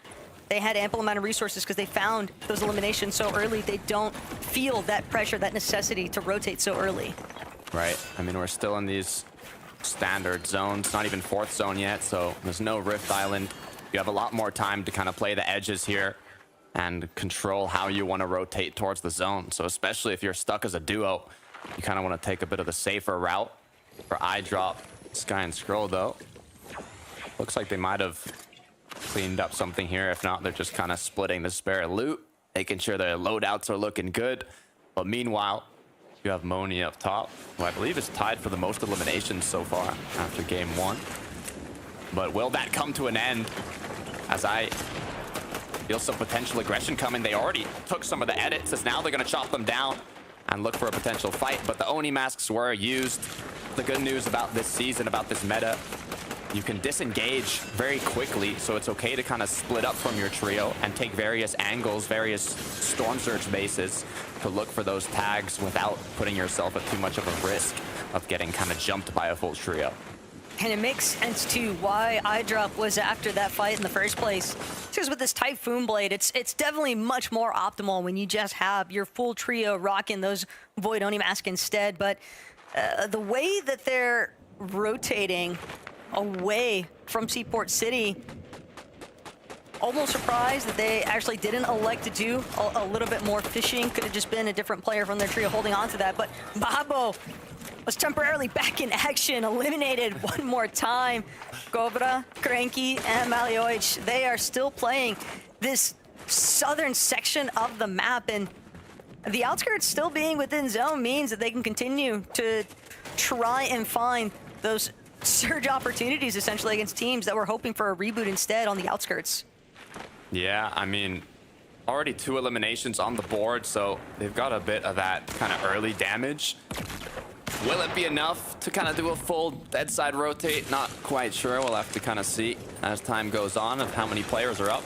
75 so far, as it looks like Prax, Maxi, Mystic are going to be using a Water Sprite here to recuperate what they lost from that engagement. Darky still knocked down on the ground, crawling to see if his trio will be able to help him.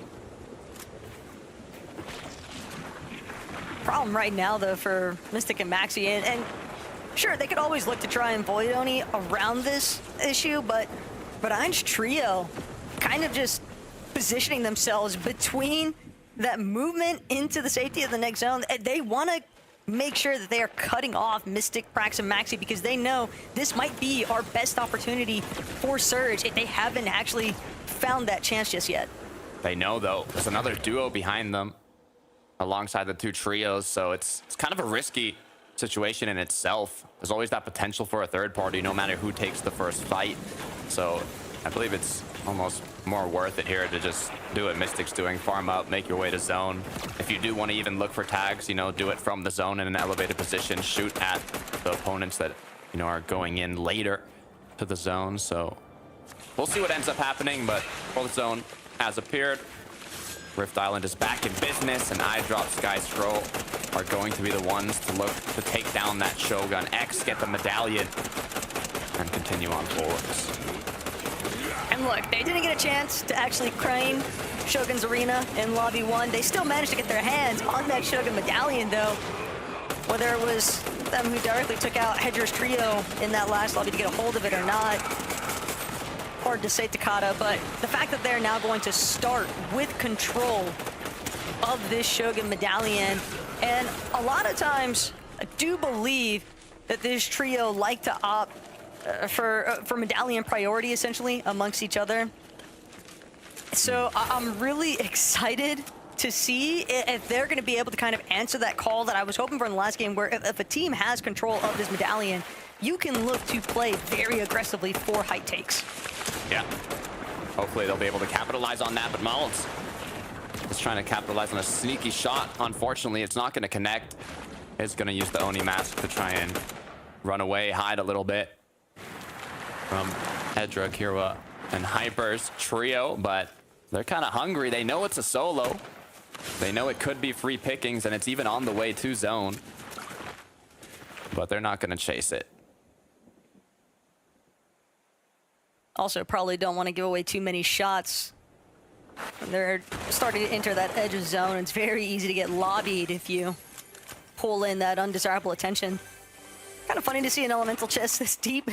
Yeah, still having been not cleared out just yet, but it goes how it goes sometimes, especially coming out of Shogun's Solitude. Ziffy, Jerdy, and Marine, though, caught a little bit on the Warriors Watch Water. That's now 5th zone. Next one is going to be the first kind of so-called 50-50 zone, where you can start kind of positioning yourself accordingly, depending on how much damage you have, how much of a safe kind of position you want, if you have the opportunity to rotate with the Oni masks or not. So getting closer to the center if possible could be key here, but like we've mentioned previously, fishing is a strong part of the meta. You have a very good chance of getting shield fish without needing a fishing hole. You just fish anywhere you want in a body of water. So you can kind of stack up on a bunch of shield fish, which are incredible for healing yourself quickly in the late game. Just kind of seems like Marine's fishing party was a bit spoiled there by teams that started just sort of encroaching on their position. Still, teams trying to make their way over some of the shifting elevation. Mountain ranges especially can be pretty vicious to work your way through. Relvis, Davul, Kashi. They're gonna actually dip into the lower parts of this valley, but they know that they've got teams just ahead of them. Still trying to get mats from boulders where possible. Pradaj actually gonna be one of the trios still looking to kind of duke things out there in the distance. Axe Forest, Ravon, and Pernine are 65 below. Good news is, if you look at the mini-map at the bottom right, there's a lot of trios close by, a lot of players that they can take shots on. Sheriff is going to go down, gets knocked now. They're going to capitalize on that for the extra damage on the knocked player, as now it might even open up another knockdown. Can they make it 3? Wipe out the whole trio while you're at it for 9, but be careful, as shots from afar are going to crack for 9. Now the danger levels are increasing, as they're going to have to take some time to heal up, but the zone is closing. See, F9 thought that that was just a freebie to slam a trio really quick and get out. What they didn't realize was that Cringe, Mappy, and Cade are the reason why Miruz and Sheriff were in that position in the first place. Just so unfortunate when you get pinched in the lobby like that. But one team's downfall is another team's potential upcoming here, as F9 running it back one more time. See how we got those quick couple of eliminations. And nice poor shot. Miruz, he was just so stuck there between that other team. Yeah, did a great job, though, closing out those 2 elims quickly. And right as the shots came in from the third party that got out, it's now free edits are going to be used. Eric and his trio, 907 above the Storm Surge threshold already. They know they don't need this damage. You could always use extra eliminations, could always use extra loot, but it's not a necessity, so they don't have to risk it all to try and get it. Also being kind of so stuck in the mud here, I hope they kind of maybe elevate themselves a little bit and look for a rotation. They are on the uncongested side of zone, so especially with the Oni masks, they have a lot of options to rotate here, especially, you know, knowing they don't need that damage. So looks like they're going to do exactly that. Meanwhile, the brawl, the chaos is going to continue with I don't even know how many trios on the edge of the storm here.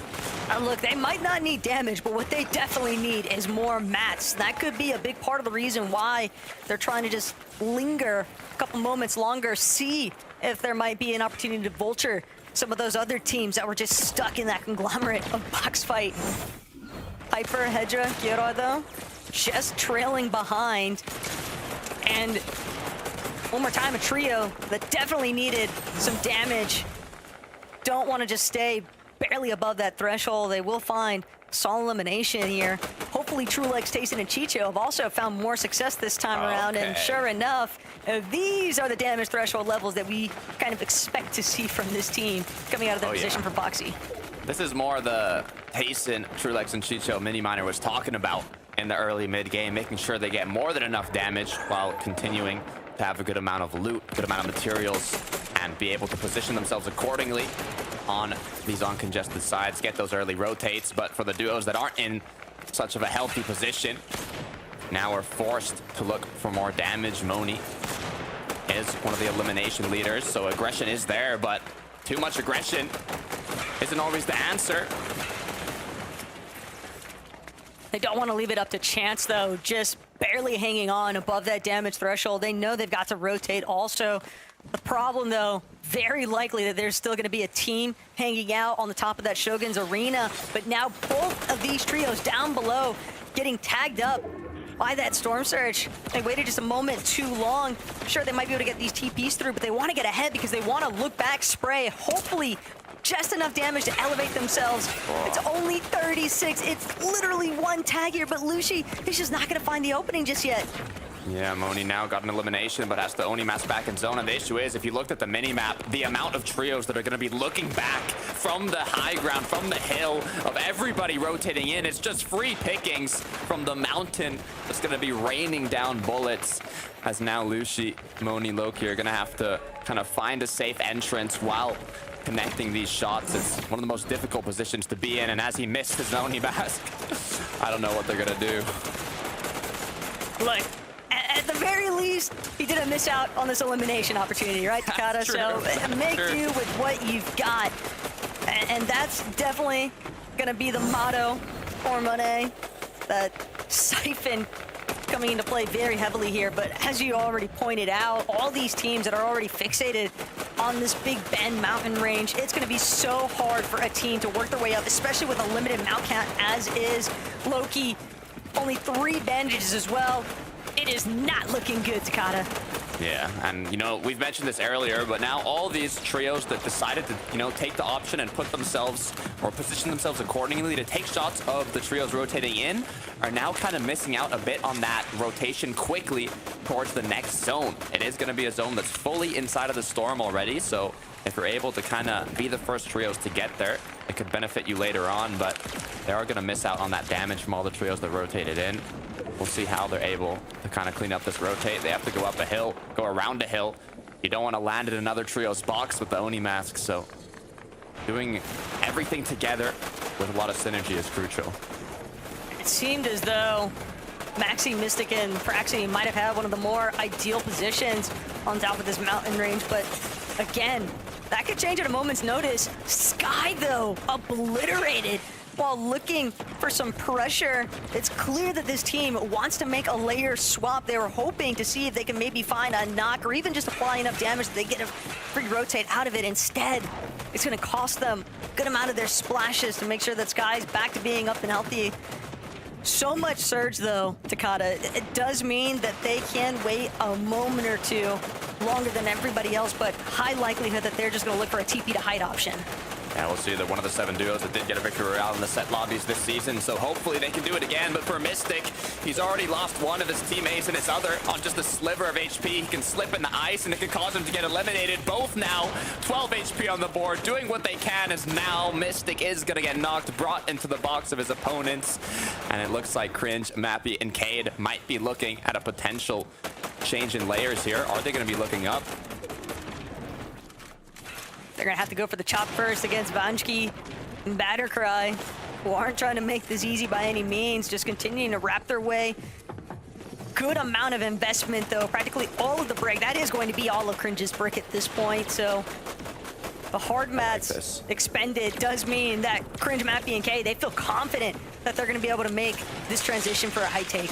I like that tarp, though. They went into the storm, ticked a bit of extra damage, but it's okay. They can reheal it up later. They position themselves in the front now. Nobody can cut them off as the Onimasks are coming through. A little bit of desperation as a potential build fight might even break out here. I don't know if you want to keep going up here, but looks like they might have been able to claim it. Nobody contesting. Battercry and his trio here.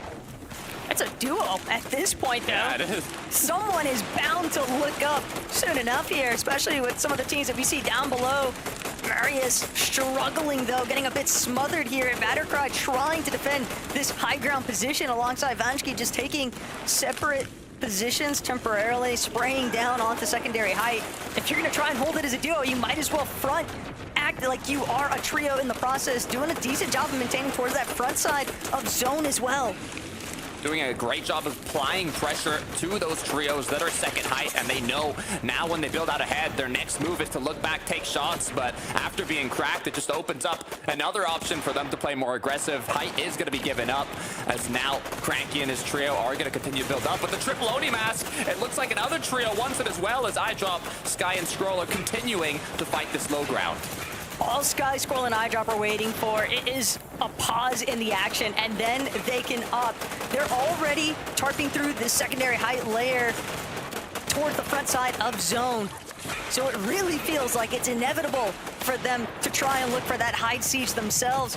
Cade, Cringe, Mappy, though, they're not out of the conversation just yet. Robin gonna be isolated as a member, and now that's just going to be a free refresh there for Cade. A little bit of Cypher material as well, but Cringe, Mappy, Cade actually forced to keep trying to tarping through this low ground instead, but they don't have many mats remaining. That's the main issue. They can't go ahead of zone here. iDrop has too many materials, but now as they start to run low, they're forced to look for a refresh, and that's exactly what they are going to secure. iDrop, Sky, Scroll doing a great job of staying ahead, looking back in the big tarp they've already made to find those refreshes, continue trying to drop down an opponent, maybe even whoop out a triple spray, anything they can here to continue getting elimination after elimination on the low ground. They have so much control currently on this low ground. They're going to be able to cut off Mappy as well, but up above, Ewick trying to see if they can maybe find the advantage. They're going to fall, though, from that elevated position. Now a solo stuck on height, but Sky, iDrop, Scroll, they might just be content to keep breaking through the low ground instead. Ewick broke his ankles, left his team now to clutch it out as a solo up above as Cringe is running low on materials. 0 builds left, they're looking up, that's the option. Do they know it was a solo that's dropped down? Elimination from Cringe now. Cade is gonna go down. Cringe is playing as a solo, just 2 trios up. It looks like it's a 1 versus 3, and iDrop, Sky, and Scroll are gonna be the trio to close it out. Look, they might not have looked to take height, but at the end of the day, Takada, a Victor Royale is a Victor Royale. iDrop's more than happy to take their seat on that finals battle bus, and they did it in such a commanding manner as well, taking full control of the low ground, just not allowing anybody to break through their barriers.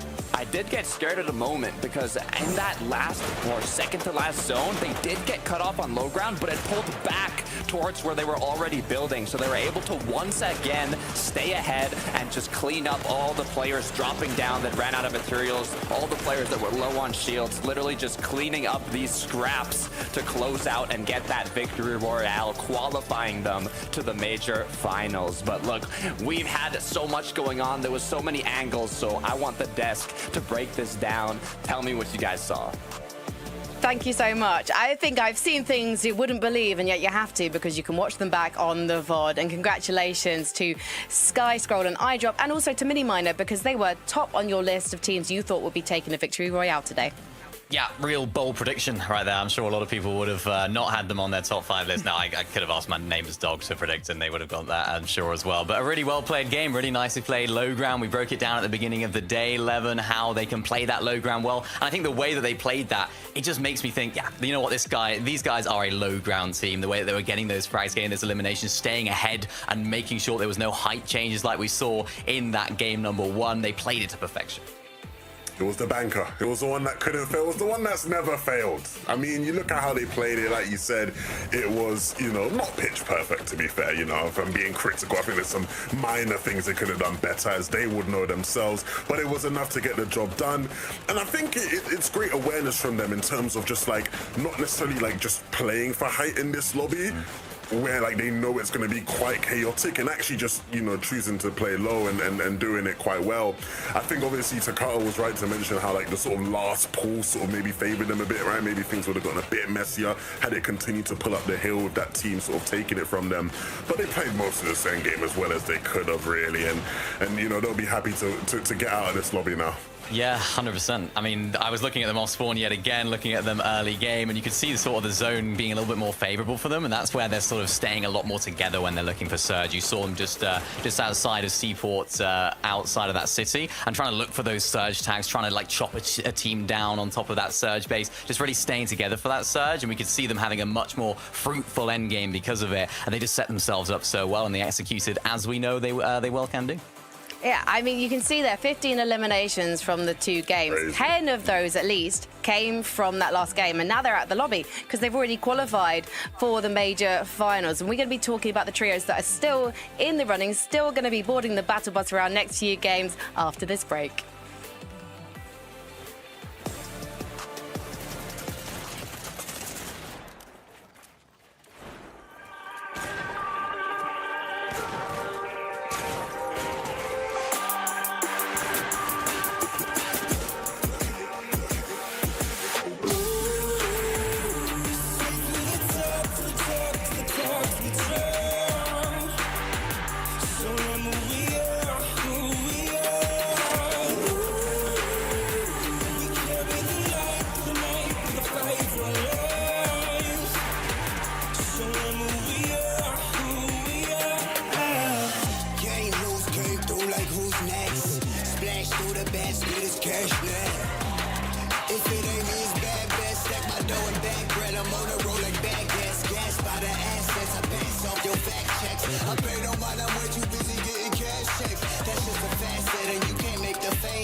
Welcome back to FNCS, and we are so excited to have this show on the road because we've now sent 2 of our three trios, our 3 players in each trio. I'm getting all messed up with my 3s today, boys. There's 3 of us here on the analyst desk, but we've only sent 2 so far. 2 trios through to the grand finals of Major Number 1 coming to you later this month.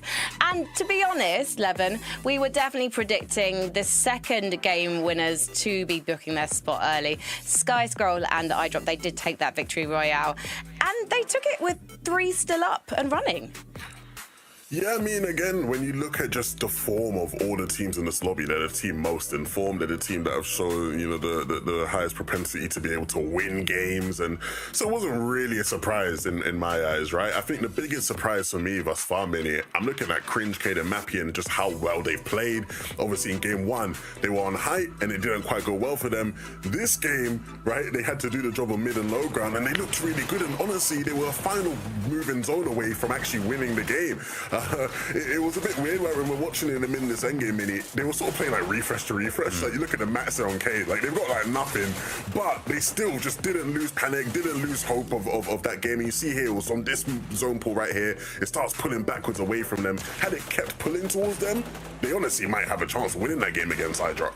Yeah, 100%. I think they were doing what they didn't do in the very first game. They were playing those mid to low ground layers. They were getting those refreshes, and they looked up at height at a really good time, but it was just unfortunate that one of them went down there as Mappy earlier on, so they couldn't quite keep all three together up on height. And as you say, I think if that zone had played a little bit differently with those refreshes that they've had, with the way that we know that they can play, they definitely could have walked home with a win. But really nice, consistent stuff from these guys, which is kind of what I was expecting from this trio. Of course, coming out of Mars Meadows, having a really good drop spot there, uncontested. You'd expect them to do well, but yeah, it's nice to see them there in the top three.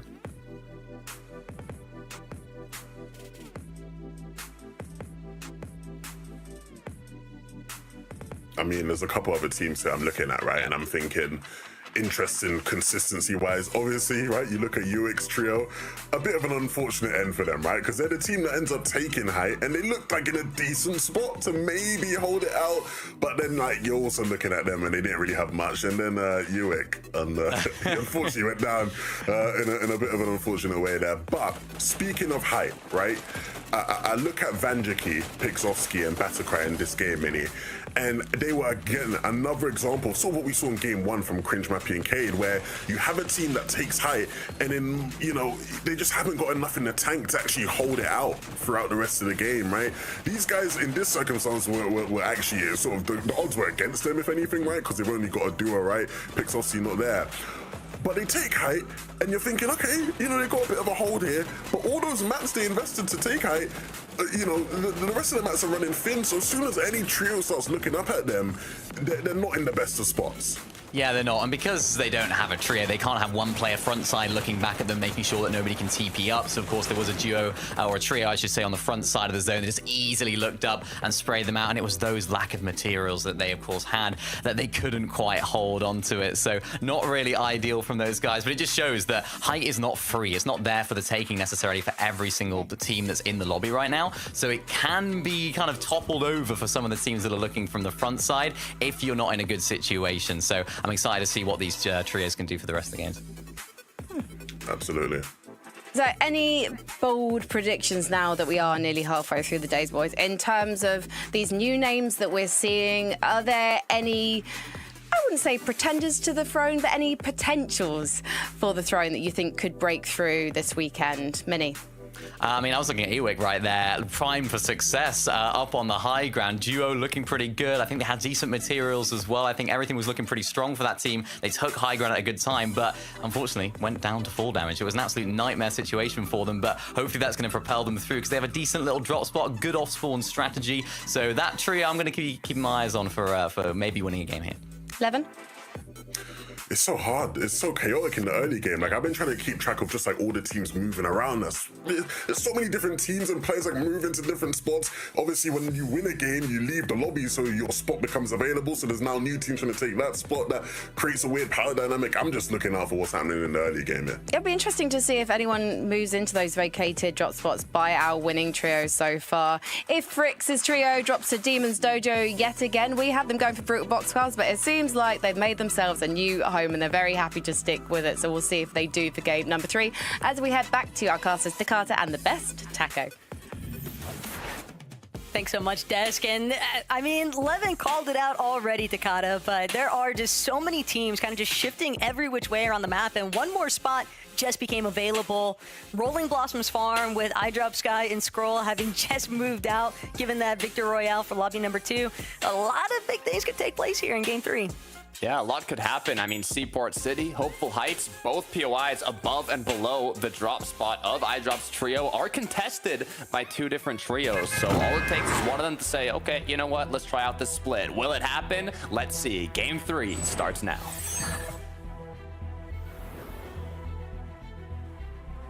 Look, it's feeling like the halfway point, right? As halfway as we can get for the day, Takata. And when we're looking at some of the teams that we've been seeing have some of those highlight moments in the end game, Mappy and Cade, I almost feel like this might just be a 3rd time's the charm type of situation, right? Like, surely one of these height takes has got to work out for them.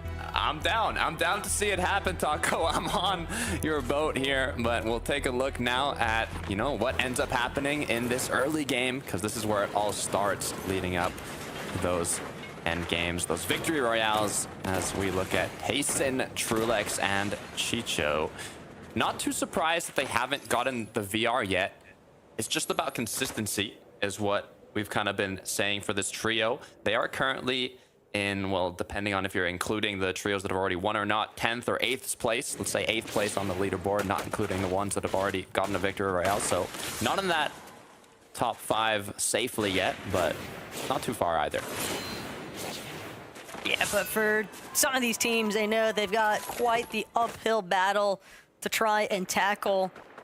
Our teams that are also just hanging around the outskirts of the map, you know, trying to find different strategies that work out in their favor as far as their surge management is concerned. Twinkle Terrorist, though, continues to be a relatively hot spot here. Enix, Nazik, Sans might have a battle underway with that Chili Chug Splash having been popped. That leads me to believe that they're certainly looking for a fight. Yeah, looking for angles as well, but over at Night Shift now. We talked about this previously. Panda's trio is not contested anymore in Night Shift, but they do have trios surrounding them that want to get damage, that want to get those tags. But seeing that Panda already has an elimination, I believe they are in a 3 versus 2, and Atris now is getting soloed out.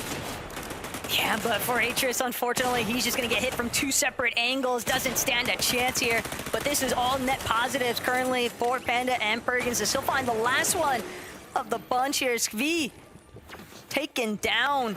An early 3 eliminations as well for Panda's trio. Takada just means that they're going to have ample time inside of Night Shift Forest to really loot out to their heart's content. And not only that, but they can even shift their rotation strategy because they have so much surge already established. Yeah, it's a good kind of safety net, knowing you just get those early game eliminations. You've done so much damage, finishing off the knocks, the tags, the full eliminations. You can kind of safely just continue with your loot pad, be efficient, and kind of plan out your next stages of the match without as much stress. Taking a look at a replay of how some of these eliminations did happen. Kind of quick cleanups.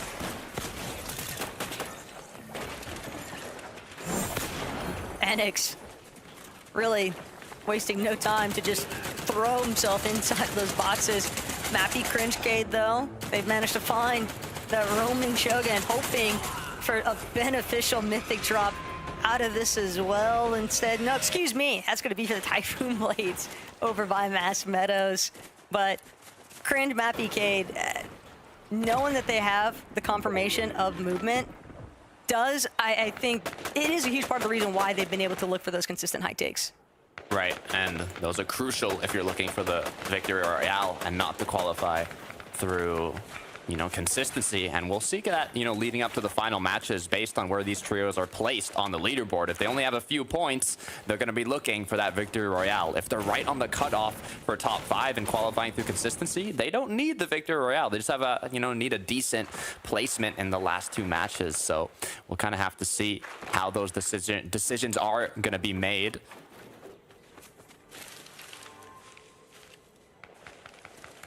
Teams just continuing to try and lurk upon each other, though. They hear shots in the distance. They see if they can find an optimal position to get the better end of the exchange. Voidoni TPs as well, just flying every which way. But Shrexer, Robin, Hyjail, they've got their prey currently spotted. And this is far east territory that we're looking at right now, Takada.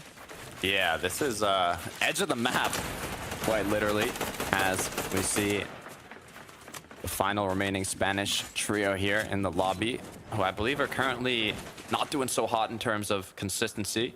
Actually, 2 more Spanish trios, but both of them are 27th and 31st place, so they might potentially be looking for more of a victory royale, although with 3 matches left, there's still a chance of kind of making a comeback on the leaderboard. One good end game is what you need in this match. Could be a little bit dangerous here right now, though, for Robin. Does have Ijo and Trexer kind of backing him up, but playing from inside of the bush, just trying to find those tags. I was more so looking at the team directly underneath that hill. Just curious if they were going to look for an opportunity to see if they could maybe try and tackle an elimination or 2 themselves, but able to hold that spot pretty easily. So what I'm looking here at Brutal Boxcars now, this drop, like we mentioned, is good because it does have this mountain by it that gives you so much vision. And generally, we've seen trios kind of base up in different sections of this mountain to see multiple different rotates, but that's when they have Oni masks. It's a lot safer to kind of disengage. And I believe all they had were at least one kinetic blade, which I would argue is probably the worst mobility item based comparing to the Typhoon blade and the Oni mask. So we'll see how that plays out for them if they do end up getting pushed. But for Pixie, it's all about fishing season here and taking time to kind of get even those spare shield fishes that they could use for looking for tags. It looks like Pixie might have even been the team that opted to move into that Rolling Blossoms farm territory, given that it just opened up at the start of this lobby with the success from iDrop Sky and Scrolls last match. Find that victory royale. Shattered Span, though.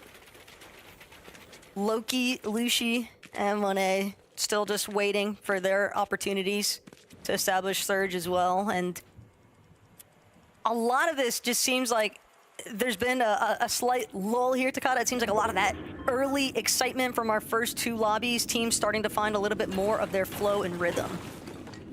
Yeah, I mean, as the day goes on, you kind of get to see a bit more of how these trios are rotating and have been rotating in the previous two matches, and what has kind of not worked, or maybe what has worked to get damage, or kind of adapting as the day goes on. And that's exactly what the top competitive Fortnite players are all about.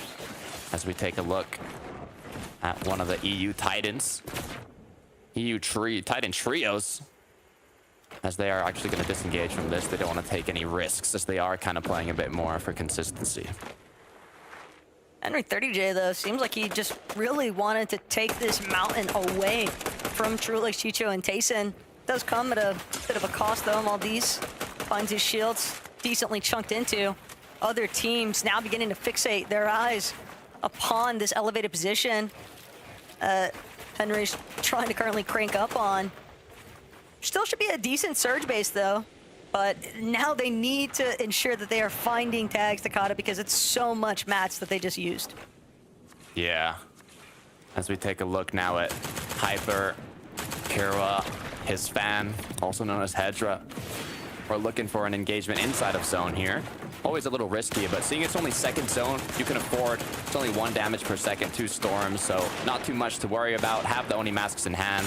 The issue is when you're getting pressure applied from multiple angles, kind of got to be careful. You can wait for a moment to strike, as you know that most of the time when pressure is being applied from multiple angles, you can maybe find an opportunity to just jump on one of the solos very quickly, box them up, but those are all very risky plays. It depends if you want to take it, as the Oni masks are going to be used now to kind of rotate back into zone. These teams are spending a good chunk of time, though, just trying to find some form of damage against the other. There's just no real command and control currently over this Flooded Frog's position. And now Prax, Mystic, Maxi, since they don't all have those Void Oni masks to easily teleport themselves in front, they're the ones that are currently being slightly held here. Ooh. And now another team from a completely different angle is just gonna find prime opportunity. Prax doesn't have any white heals either. Yeah, this is kind of looking down below. I assume there's something there. Some fishing, potentially. Yeah, something they can do, as all of them are getting incredibly low on HP. Moni here has this full trio, potentially sneaking up. Still with the kinetic blade in hand. Maybe get a 3-2-1 triple spray. Maybe just find a nice little pump shot, but after the shot is connected, disengage is going to come through. The issue with this kinetic blade is you kind of stay still for a little bit while you're charging it up, and it's an opening for these top tier players to just completely delete you out of the sky. So it is a bit scary, but so far it's worked out. Lushi also had that top of the hill angle as well to provide some support cover fire for just in case things didn't work out, like what we just witnessed. 2T also falling back with Vertigo. Some heals were left over. And Lushi, Monet, they seem like they might have a chance here. Make it definitely looking a pretty tough position. Very low on shields. Not sure how the recovery is going to work out for him. And he's not the only one that seems to be struggling a little bit here in the early game. Yeah, you want to kind of conserve the chug splashes and other heals that might be a little more difficult to get if you can just kind of fish up to recuperate the shield you've lost already. So hopefully Battery Cry is doing exactly that. As we look into the zone once again, it is going to be Haijo up against one of the Spanish trios. Can they close this one out? Haijo can't seem to catch a break here at Demon's Dojo. Even when they're successful in taking out Night Rose, they're still having to just deal with all these other players trying to steal away their loot benefits. Void Onimask gonna be able to create a little bit of distance, a little bit of space, and more importantly, get them into the next edge of zone, because now it's up to Stali, Fricks, and Risk to actually make their move inwards. And with only a Typhoon Blade, that's gonna be much easier for Robin, Haijo, and Trexer to even eliminate them on that rotate in. Yeah, especially if they look back. Not a great position, but we'll see what they're able to do with it. As you can see, full Oni masks ready to go. Fourth zone has appeared, so we will have Rift Island coming. All the spare Shieldfish now going to be picked up from the box they created earlier to fish, and this is actually looking pretty good. Especially Andy, Shark, and Ju. I kind of like how they're preparing themselves. Only thing I would like is maybe a better pump shotgun to the gray, but you know it's fine. You can't ask for everything in these set lobbies. Got plenty of fish at least to split evenly amongst their trio, so that is definitely a nice way to take advantage of some of the resources available on the map, especially when you're not under pressure. And just have to hope that they've been able to maintain the surge damage threshold as well, but teams now taking notice of Shogun's Arena having just spawned in.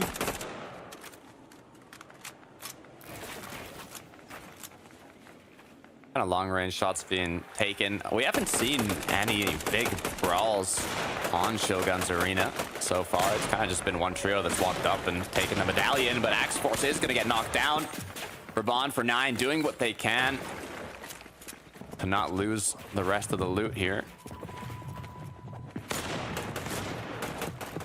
Crouching, avoiding those footsteps, kind of planning. Do we Oni Mask out of here? Do we try and catch one of the players off guard, as it looks like the Oni Mask into the zone is going to be the play to force a disengagement? It might not be a disengage, but they might have been unintentionally bailed out by another team moving into this Magic Monsters position, drawn towards the sound of fire. Mystic, Brax, Maxi, they were hoping for a cleanup. Instead, now they find themselves having to watch their own backs. They know that there's another trio lurking. They don't want to give up more than what they have to as far as their resource expense is concerned. Very quick to reboot Axe Force back into the match here. And I believe they even kind of secured Axe Force's loot, or at least a bit of it at least. They kind of boxed up his eliminated character and was able to kind of give him a bit here with the barrels. They should be able to get back in the game, so I'm actually not too worried about this trio so far. Really thought we were going to see a little bit more there from Kira, but given that we only saw Kira on screen, I have to wonder if he might be by his lonesome, not actually intact with the rest of his trio. Might have been hoping for that reboot van that we just saw F9 use. Yeah, we'll have to see, as Kelda and Serena having a bit of a tough situation as well. It seems like Riefke, this Spanish trio, just keeps trying to fight everybody they possibly can. I wonder if they're kind of going for that, victory royale, so they want to have enough loot, enough mats and damage to be able to secure that. It's just kind of risky to continuously take these engagements over and over again. As Saren's been cracked, Kelda's been cracked as well. Everyone kind of just using what they've got, but Typhoon Blade, the Xing Xing is breaking through these boxes, and Kielva, Goba, they're gonna find themselves on the receiving end of it. It's only Seren trying things, but Riske, Fricks, Stali, they're just gonna chase him down. They know that it is only one member remaining But a pull back, actually, reconsideration from Stali, going to be instead content to take what they've already secured. Don't want to find themselves in a compromised position. It looks like Takada just too much traffic in the area. Might have felt like they were going to find themselves getting eliminated if they were a little bit too greedy there. How much have they even secured, though, is my question. I mean, still only 15 above the threshold, still not fully capped on mass, not even halfway there. So they've got a ways to go, but at least all 3 players are still remaining, so always opens up that opportunity for more. As Ewick now had an unfortunate slip from the high ground, kind of twisted his ankle. Yeah, we don't talk about those. Went down to fall damage, but you know what? It's all about making it happen here in the next game. As hopefully we'll see them in late game once again. I think the toughest part is when it happens in 4K, right? Like, because imagine you're having, like, a lot of players, they'll go back, right? And they'll like, what went wrong for this match, you know, that kind of thing. I want to be in that VOD review session personally. Probably, yeah, no. You know they're going to mess with them a little bit about that. But, hey, still phenomenal things that could take place here in this third match. Not for Daviul, though. He's going to find himself eliminated by Fredage's trio. A big come up currently, though. They needed those mats to carry them through this mid-game into the late. That's not good for Fred. Radion, on the other hand, are going to be getting that quick refresh as we have Darky right behind them. They don't know how tagged they are, I think, but 1,200 above the Storm Surge threshold and a great position on this 6th zone, being kind of the first so-called 50-50 of the match, these partial zones, and another 2 eliminations gonna be picked up. This is huge for this trio. They can now look to play on the uncongested side if they want to kind of pre-fire, get closer to the Storm here, pre-fire some Oni masks in zone, but there is 2 more partial zones that are going to happen before moving. So good news is they have so many options, so many choices. It's all about just making the right ones. Frix, similar situation on the other side. Moment to revisit. Finally did manage to get that final elimination onto Set-In, but Monet, Loki, Lushi, a little bit stuck here currently on the side of the hill. It's a decent spot, relatively center to this zone, but they don't want to have to deal with actually breaking through towards the higher points of this hill. They do have options right now, though, Takada. If they want to go low, if they want to try a little bit closer to height, but what they need more than anything right now is Surge. Yeah, that's the problem. That Surge kind of eliminates a lot of those options because they're forced to put themselves in a place where they see a lot of the trios rotating in zone. Good news is they're already so centered that they have vision on the trios rotating in. They have a secure position that's going to help them in the upcoming zone. So as long as they don't get lobby focused here, as long as they don't take a lot of damage, don't get cracked, and just continue to apply that pressure and hit their shots. I mean, mainly they have to connect their shots here. I don't think any connections have been made yet.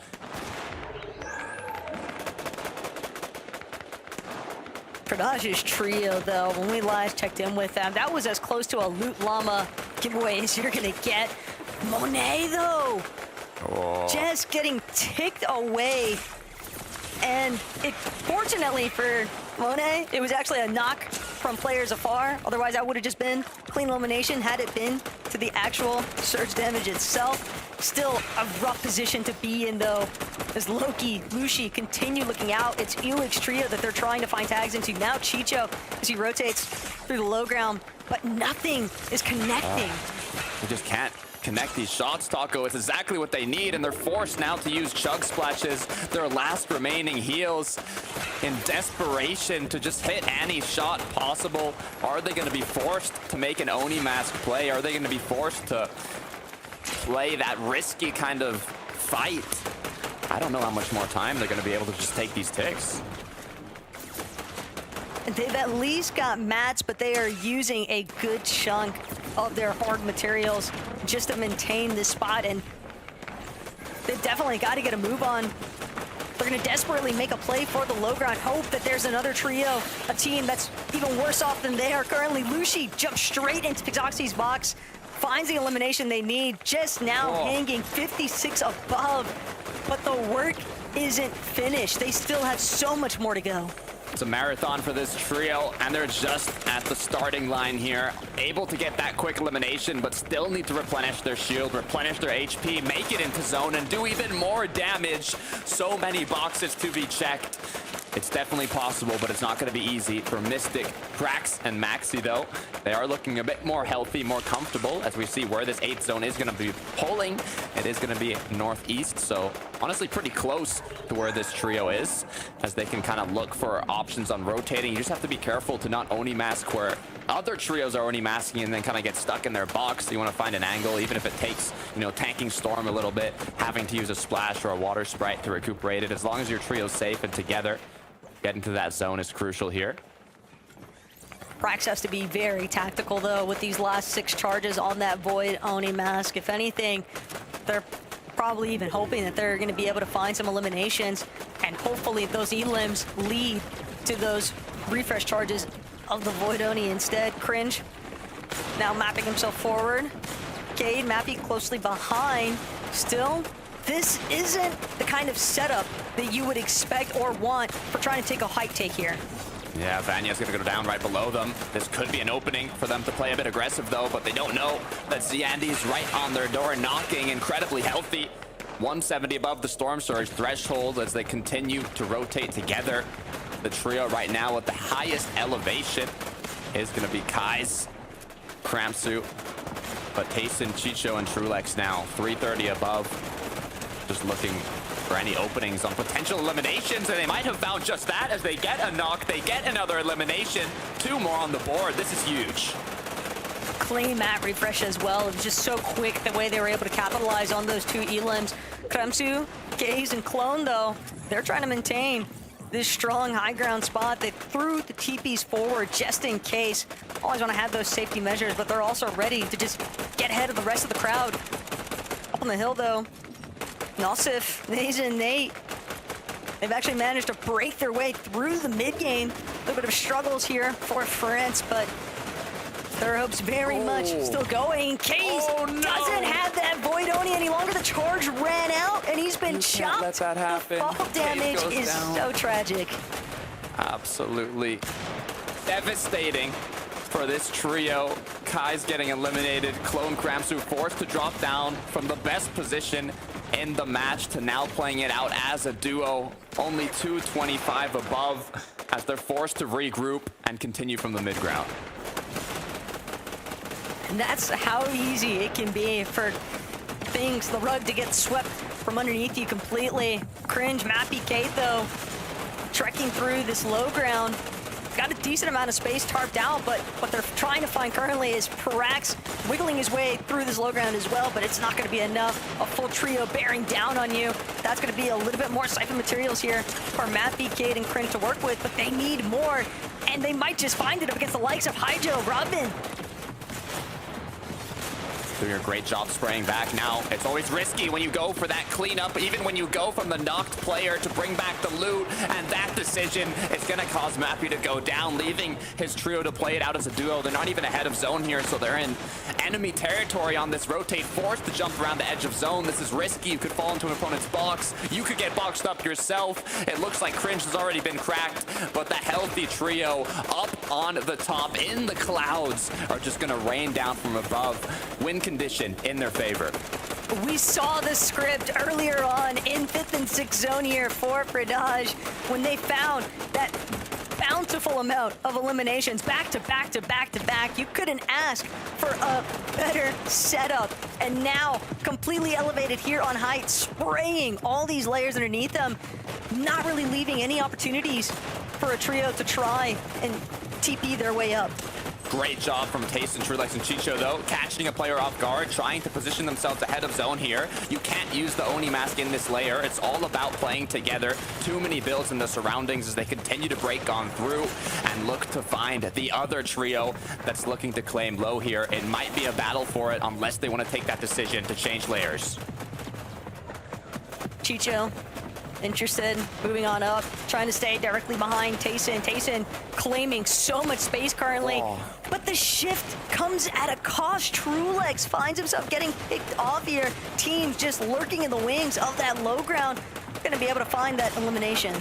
An amazing layer change, but it cost them a player as Ciandy and Shark now with so little mats are forced to kind of play on the edge of zone here. Look to drop down a player, have the option, unable to successfully execute it though, as Tayson is continuing as a duo, but he's running low on mats. From rags to riches, though, when we're talking about comparisons currently, Pridage still so seemingly healthy up on the heights. Tayson and Chicho doing what they can to get by. They know what's taking place above. They can see just how much territory has actually been claimed up in the skies. But first, they've got to worry about this trio directly underneath them. They might find themselves sandwiched here. Shark, Z, Andy fighting for their lives. But it's going to be Chicho, Tayson doing what they can to survive. Instead, it's Tayson, though, finally exchanged.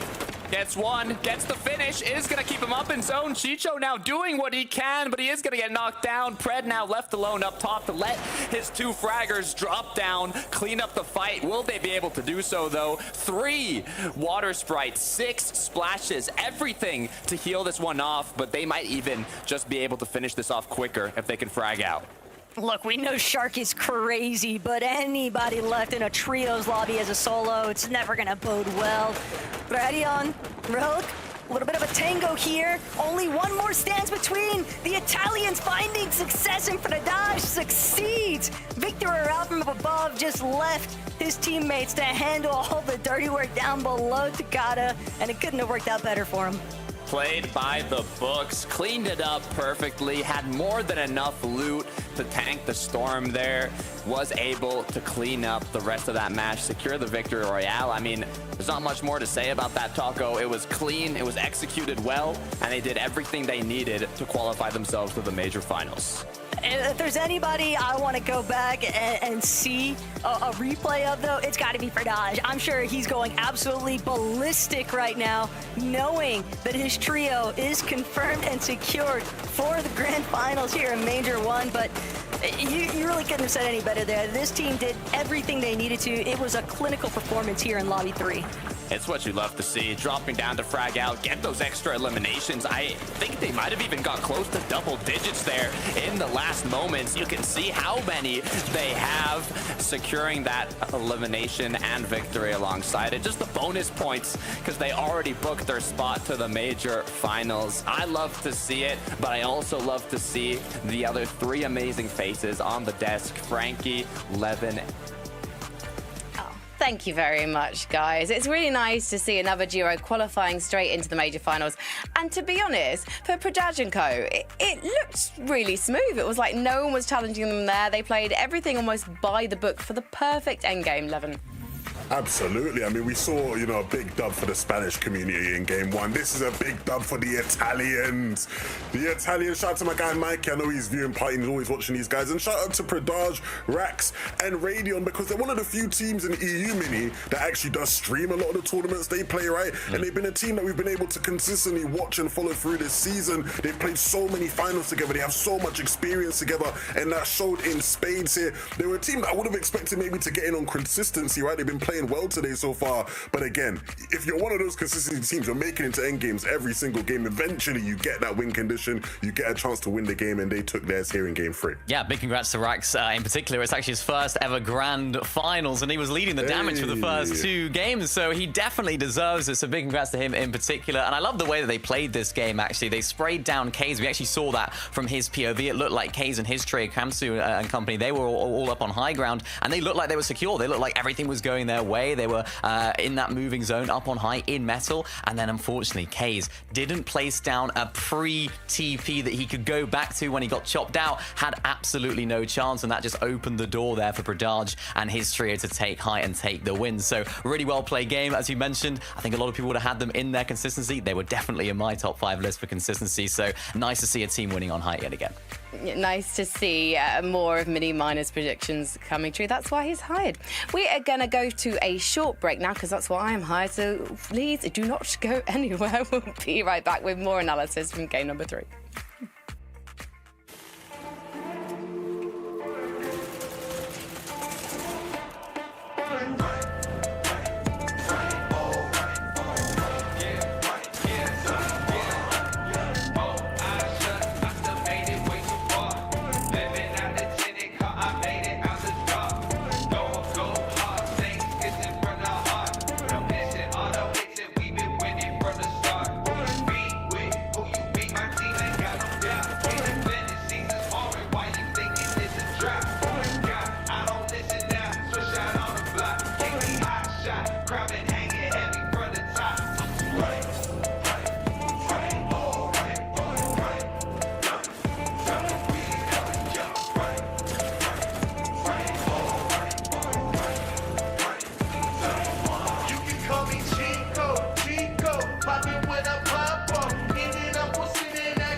Hello, welcome back to FNCS Europe. Yeah, we got America coming later today, but we've still got a couple more games coming your way before then.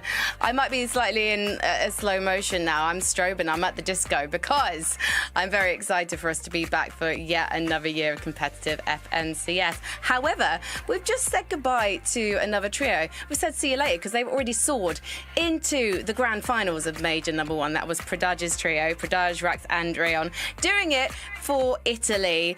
And you know what? They're through, but there's a few more duos who keep consistently getting to the endgame 11 that I'm fully expecting to see in those major finals as well. We have to give it to the likes of Tayson, Trulux and Chicho because it feels like there's quite a bit of adversity coming their way, but they're still making it to the endgames and they're still looking like they're challenging for that victory royale every single time. Yeah, absolutely. They're going to be competitive. I think, I said at the start of the day, when they're making it to every endgame, eventually, right, things will click. You get a win condition and a chance. And to be honest, Minnie, everybody else, like, beneath them in the leaderboards will be hoping they win a game, right? Because if, one of those consistency team, gets a win, right, it sort of moves that threshold down for you a little bit and gives you a more fighting chance to get in on consistency. Yeah, definitely. And also frees up a drop spot as well. So I'm sure we'll talk about that soon enough as well. But for these guys, a little bit unfortunate they're losing Trulux. It looks so good for them making it into this end game. Of course, a very, very home zone for them. You can see Foxy Floodgate sort of in the background of these zones. And it was a situation where I thought, right, I think this is the time. I think this is the time when they're going to pick up their victory royale. But of course, they had to scramble. They've run out of materials. Tayson going down whilst Chicho was trying to solo clutch yet again. Just a little bit split in these certain circumstances. But you just know that they're going to keep making these end games. And as you mentioned, they like to get a win or they qualify through consistency anyway. So no trouble for this trio so far, no concerns from me, and that's why they're in 5th spot and 2nd on the consistency leaderboard. Now, when you look at the standings, just remember that 1, 2, and 3, they're all trios who've won themselves a spot in the grand final. So really, we want to be looking at number 4 right now, because that's where Cringe, Cade, and Mappy are sitting. And Mini Minor, they're sitting pretty in a way. This has been a fantastic performance from them. It's something that you definitely expected. As I said, that's why you're hired. Yeah, I mean, it's exactly what I expected. I expected them to be consistent. I expected them to make these end games. I expected them to have good loot coming out of Master Meadows and just making it consistently to these end games, playing these low ground layers, which they're doing really well so far, Levin. Haven't really seen too much of a concern about this trio so far. We saw them trying to go for height a little bit in the first game. I think this is now where they're thinking, right, let's just play out our mats, let's play our low ground, let's play what we can do, because of course, now that iDrop, Sky, and Scroll are not in the lobby, they have a little bit of an easier time on that low ground layer. Well, they've been playing well, but I actually disagree. They're in that last game, right, in the temp zone, you saw them go for a bunch of different refreshes and it didn't quite click, and that's sort of what ends up, you know, leading to Mappy going down, right, because he's in the back of the top, he's trying to look for mats. The main problem there was that they were looking for these sprays and again, just not using the biggest like advantage we have this season with their pump shotguns. Every time you're looking for a spray in an endgame, use your shot, just pump a wall. It's got like 80-meter distance on terms of like the structure damage, and then it's got incredibly strong structure damage. Pump a wall together, coordinate it, then go for the spray. You're gonna get a lot more limbs that way. They weren't doing that, and then at least them not getting their limbs, they need to stay in the game, and it could have been a better game for them, but either way, they're still doing incredibly well today. I'm enjoying Coach Levin. I'm liking hearing this fire from you. As you're saying, that they found themselves in a situation and Mappy made a mistake and couldn't get them out of it. And I'd be curious to know if they are able to fix those issues. Do you think that we will continue to see them kind of challenging in these end games and hopefully taking a victory royale? There's nothing to suggest they won't, right? They've got such a strong game plan, so I think they'll keep making these end games, but whether they get the win or not, I think is up to them. They've come so close in so many of these games already. Well, we've got 2 more victory royales to crown before the end of today's show here in Europe, so let's head back to the best Taco and Takata. Thank you so much, Frankie. Taco, look, it's getting close now. We're going to the last couple matches of Group 1. The cutoff currently for qualifying through consistency is 105 points. So if you're close to that, you're going to want to play a little safer for these end games. But if you're at the bottom half of that leaderboard, it's all about the VR. Yeah, but that's the problem, though, Takata, is that you would think teams, they want to play safe, but when you don't have more than just this lobby and the next to try and find your seat on that finals battle bus, you kind of got to go for those crazy plays. So let's see what happens here in Game 4.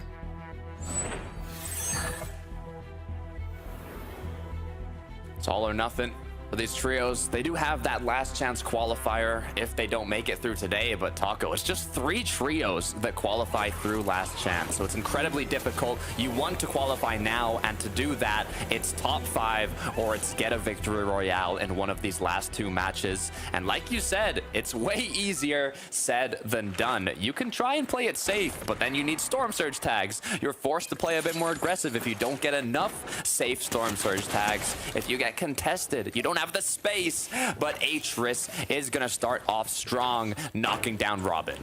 This is a very familiar Teeny strategy right now, Takata.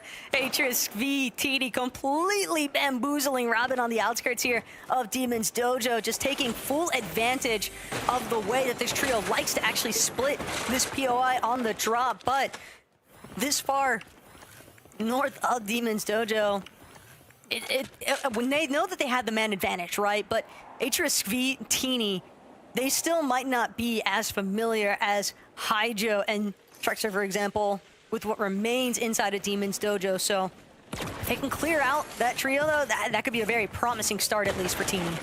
Yeah, this is why doing your homework is important in Fortnite competitive, making sure you know what your opponents tend to do, what their strategy is, where they end up dropping most of the time, and even where they end up rotating, so you can kind of catch them off guard if you're able to outplay them in that sense. But Nazen now in a difficult position as he lost both of his teammates. Yeah, this is almost tough to witness right now. Not a ooh la la moment by any means, but Nate and Nusif, they still have a chance with Nazen running around. Maybe there is reboot opportunity. Hear the sound already popping off in the distance, though, for somebody. Oh, it's actually going to be luck, but still, the fact that there's been this much calamity in the starting points, Takata, teams just constantly clashing, it feels like, that just goes to show that everyone is doing everything in their power to try and confirm either a victory royale or just moving their way up for the consistency. Yeah, I mean, Warriors Watch was where Predige, Radion, and Rex were dropping. So that opened up a spot, and it caused, a team to contest each other. So there's always kind of that risk if you do try switching up your drop spot to somewhere where a trio has qualified from. But it can pay off as well. As we look at another replay from Atris, picking up one more player. Trexer was probably just hoping for a little bit of elevation to get an idea of where Svi and Atris were actually at, but does lead to that team's demise. Marine and Dirty working on double revive though. Expedited speed. Zippy back into action and immediately taking down an opponent. Ooh. Steep cost to pay there for Sans, who was hoping to have the advantage initially. Second for Ziffy, third now for the trio, as they've secured a full triple elimination. We've mentioned this before. It's a great position to put yourself into in this early game, getting that early damage, being able to focus on looting the rest of your drop spot and rotating to where you want to look for even more of those tags that you don't need as desperately anymore, as Haijo now seems to be on the run. Yeah, Haijo is a wanted man currently. It started at Demon's Dojo, and it has just continued. This Void Oni mask game of tag that Haijo is playing up against Moulage Trio, and it's looking very dire right now for Haijo. Even make it given chase with both the Typhoon Blade and the Void Oni. They want this final elimination so badly just because they have recognized the fact that it's a solo. And for Haijo, even if he does somehow survive this exchange, this has clearly compromised his capability to get an early reboot off. Yeah, target on his head. We'll see if he's able to lose the stars shortly. But Raban for 9 and Axe Force now are putting themselves into the action, and it's working as they find one knock, looking to make it 2 on Mystic, but quickly enough he is gonna disengage. Oni Mask is gonna be used to try and finish this knockdown, get that extra damage and loot secured, as the rest of his trio is kind of on the hunt now, I believe, of pushing the players away.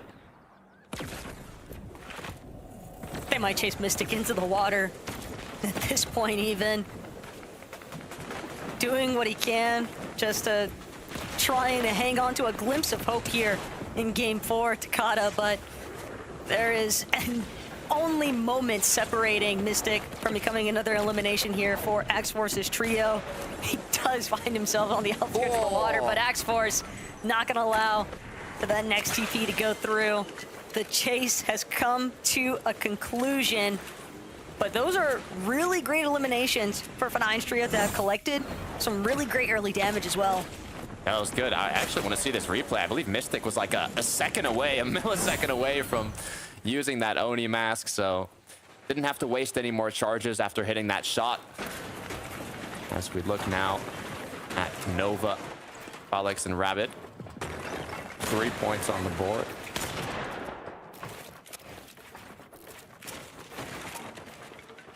There is so much happening at this bird to go currently, though. Takada, Nova, Felix, Rabbit, they're going to be one of our trios kind of hoping for the Victor Roa status, but Hyper fighting back. Kira with his assistance.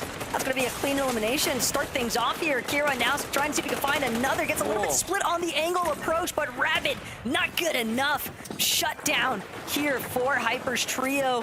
And 2 quick eliminations now gives them a little bit of breathing room up against this next trio that's approached.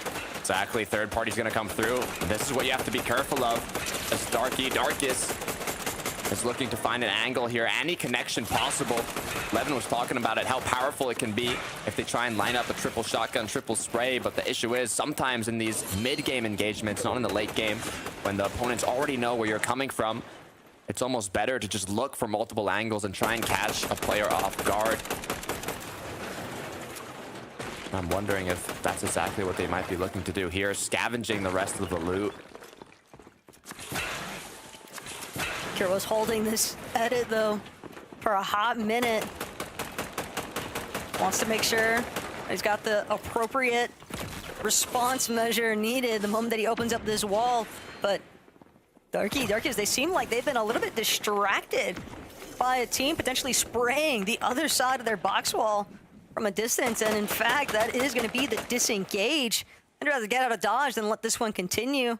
Kira sending some farewell shots Darkiz's way, but at the end of the day, it's a Hypers trio that profited there.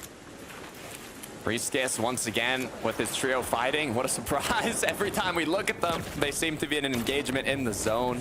They know what it takes to get enough loot and materials for that end game. And I mean, thinking of the trios, they've got 18 points right now in 29th place. If they don't get a big end game here, they just have one more chance to qualify, and it's probably going to have to come down to the victory royale, just like Rabid Nova and Falix that we saw go down with 3 points. They need to make it happen in this last match. But if there's a team that you could anticipate to find that victory royale moment, Atris, I think that that's a trio that you can always keep in the back of your mind. Chicho right now, though, kind of staring down Henry 30J from the safety of both of their surge bases. And it's evident that Chicho definitely wants to get the better end of this deal, considering that holding this mountain next to Foxy Floodgate, whether you hold the north side one or this southeast side one, you can control the flow of the lobby pretty well, depending on how accurate you're able to apply some of that surge tag damage. And if there's anybody that can definitely be the definition of accuracy at times, it's Chicho. Right, they're currently in 2nd place on the consistency leaderboard. They have a body of water by their storm surge base, so they can, most likely have already farmed a lot of those spare shield fish. They can take the damage. It's looking good for this trio. It's all about just cleaning it up, staying consistent like they have, and keeping their place on the leaderboard. For Ju, though, he still has his full trio up, but it looks like they might want to play a bit aggressive against Fishy here. Can't blame Ju either. This is their mountain span that they want control of. Shark with the cutoff approach. Right next to Zandy. Ju under a little bit of duress here. Shark contemplating if he wants to close the gap.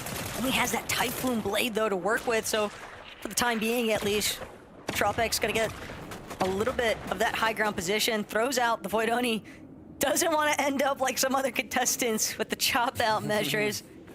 Ju doing what he can just to recover some of his shield. Yeah, it's kind of an angles game here. Nothing has fully happened yet. It's more back and forth, but for Atris and Skavi here, they're finding multiple angles onto their opponent. Gonna secure the knockdown on Saren as he's gonna get finished. And I think that's gonna be it. The rest of his trio is probably already far away, as they're gonna now just continue with that Mythic Oni mask back into zone. Teeny's team right now is playing like they've got a fire lit underneath them, Takada. You could almost feel just how eager they are to just lock this lobby out, get the victory royale, secure their position on the battle bus. It's just been such a tumultuous chapter for them so far.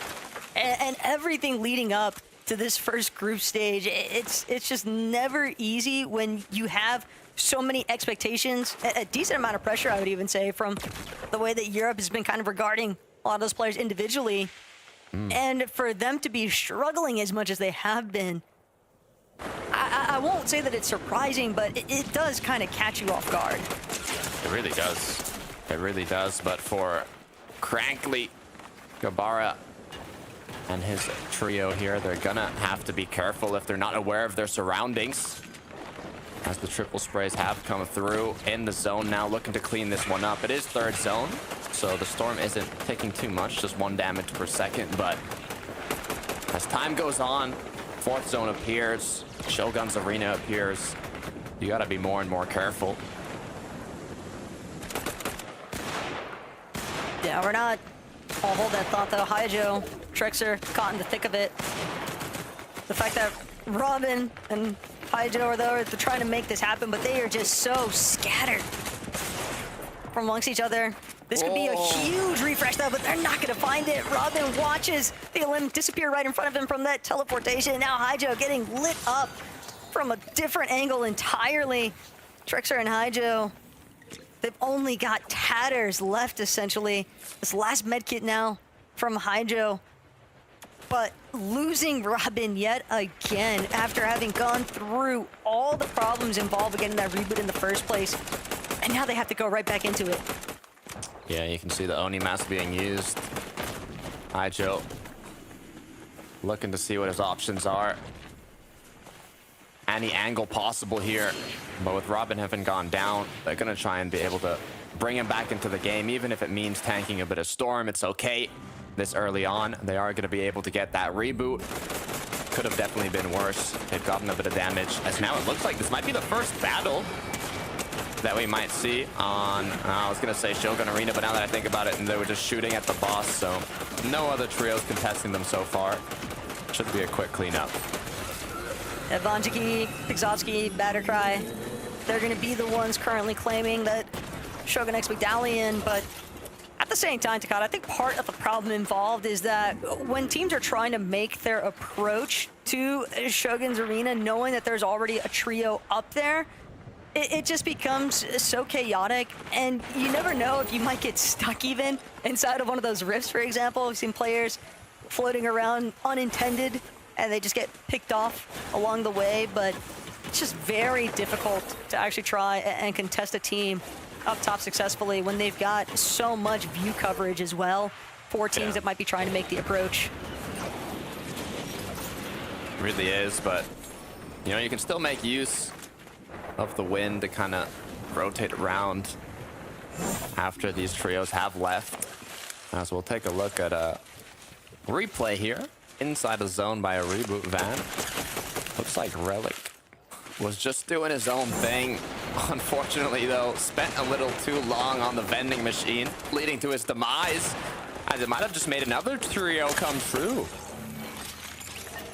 The amount of teams that are currently playing from inside of the Storm, though, Takada, things are so haphazard when there are this many teams having to fall back into the Storm, looking to play for the reboot vans. And I believe that Moolah was even one of the teams that might have been caught up more recently with Hydra, Robin, and Trexer, trying to prevent them from having a solid rotate in, but now they find themselves in a very similar position.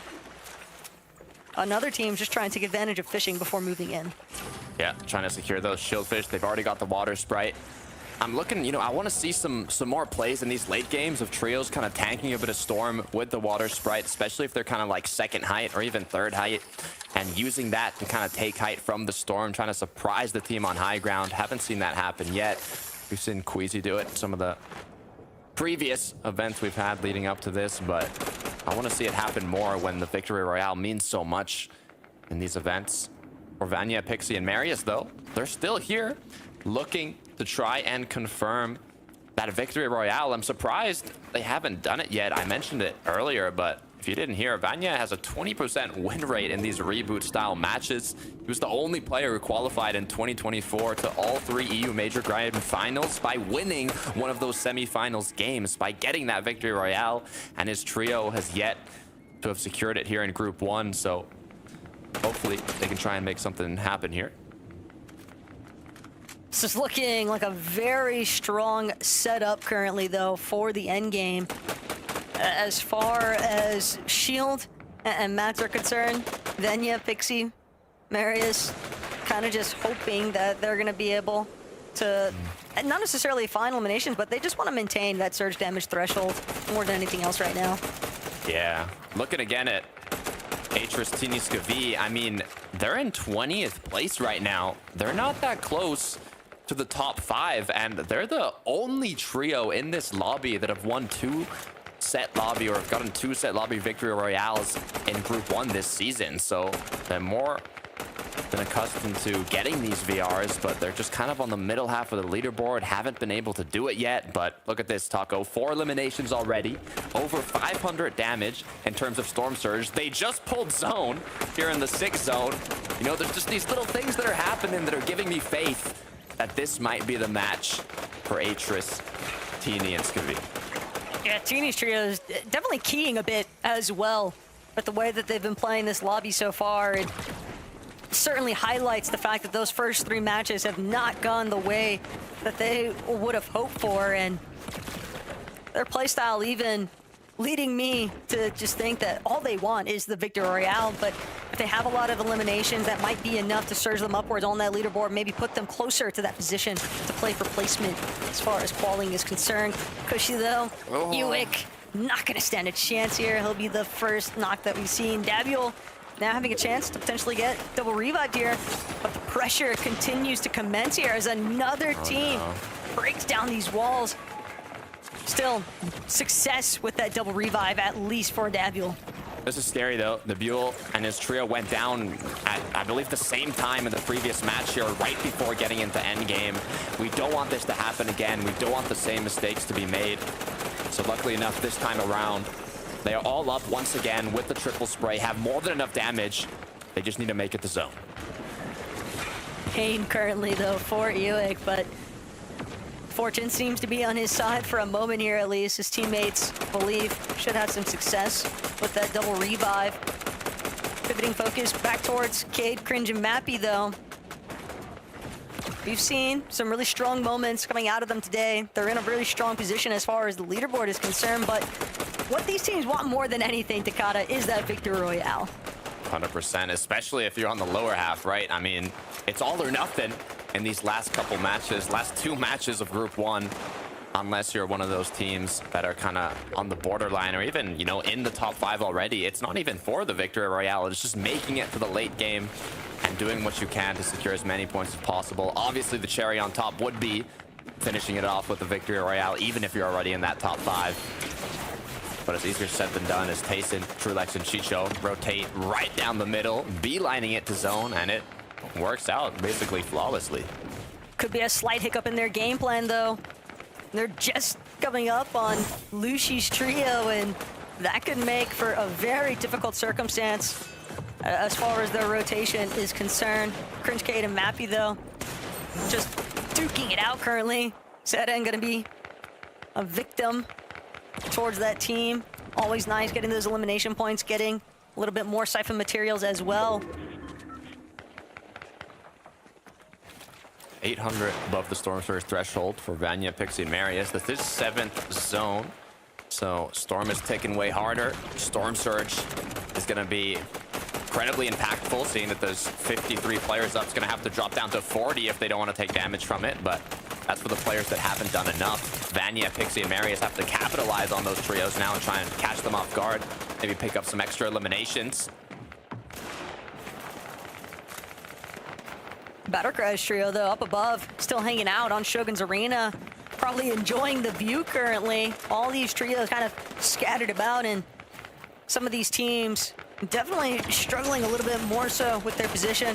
Monet spots a big opportunity, though, on the TP in. Mula gonna find himself eliminated on the other end.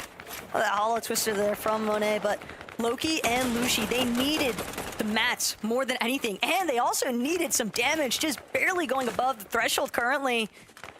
Puts them out of the danger zone, but not entirely removed from the hot seat just yet. Yeah, I mean, the good news is solid weapons, solid heals. So if they need to take those fights, you know, they have that advantage to their name, but will they be able to capitalize on that as Cringe, Mappy, and Cade now continue to rotate closer and closer to this 8th zone? Whole zone basically in the storm. So once again, are you going to choose to kind of rotate further on in and not have as many options for tags? Or are you going to play more on the congested side where all these players are rotating into to have that opening to take those shots, but, you know, putting yourself in much more of a risky position? It's crazy to think, though, that we're witnessing a game where Teeny, Atris, and Skibby are just sitting below that surge threshold with how aggressive they've been throughout these lobbies so far. They're looking to shut down Lushi's team's dreams, though, currently. They've already gotten Loki in the mix. Monet fighting for his life currently. And Teeny, not going to waste any time, knows just how much they needed this. Water Sprite as well. So many goodies just received from finding those couple of Lelims.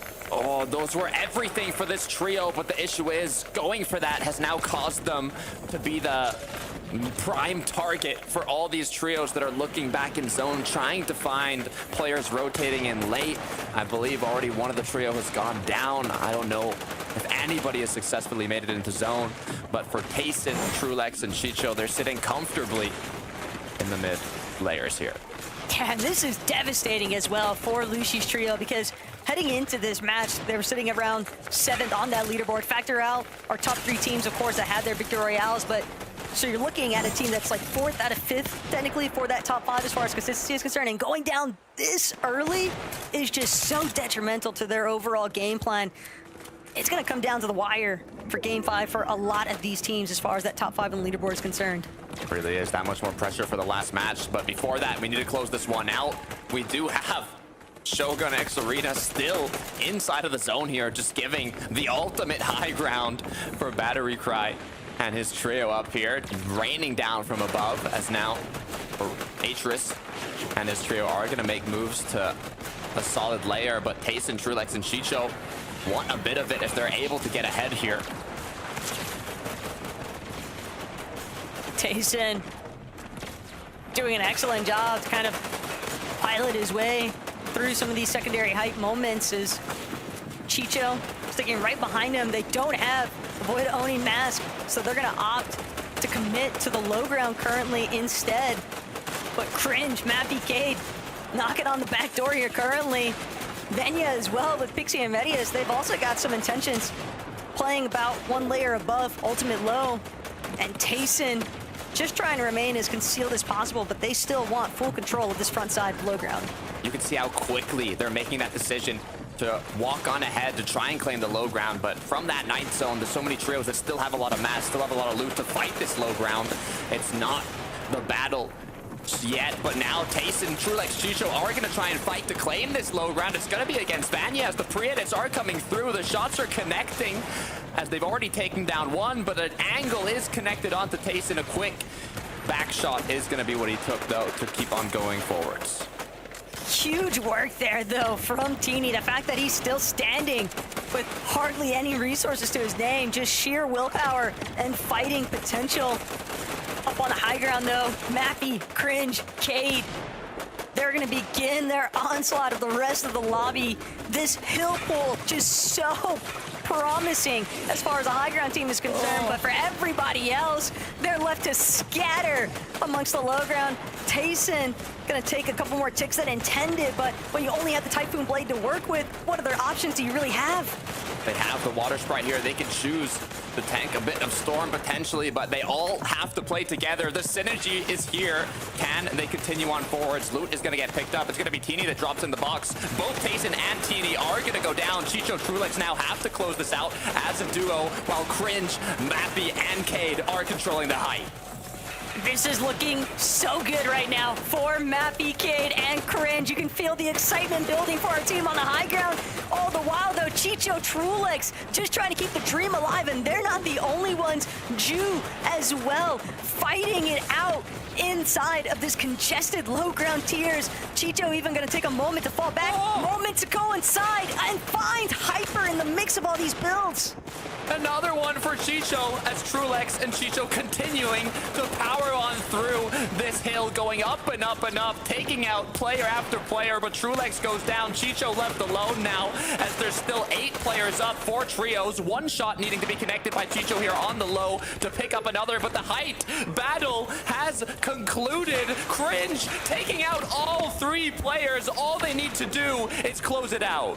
They can taste the victory royale. It's so close. They can smell it out. Mappy, Cade, Cringe, they're going to fall back even. They want to confirm this. Chicho, Tayson doing what they can, but it's not going to be enough as Mappy, Cade, and Cringe finally secure their victory royale on the day, Takada. They've been hunting it in every single one of these lobbies, so it's almost inevitable that they secure it in the 4th.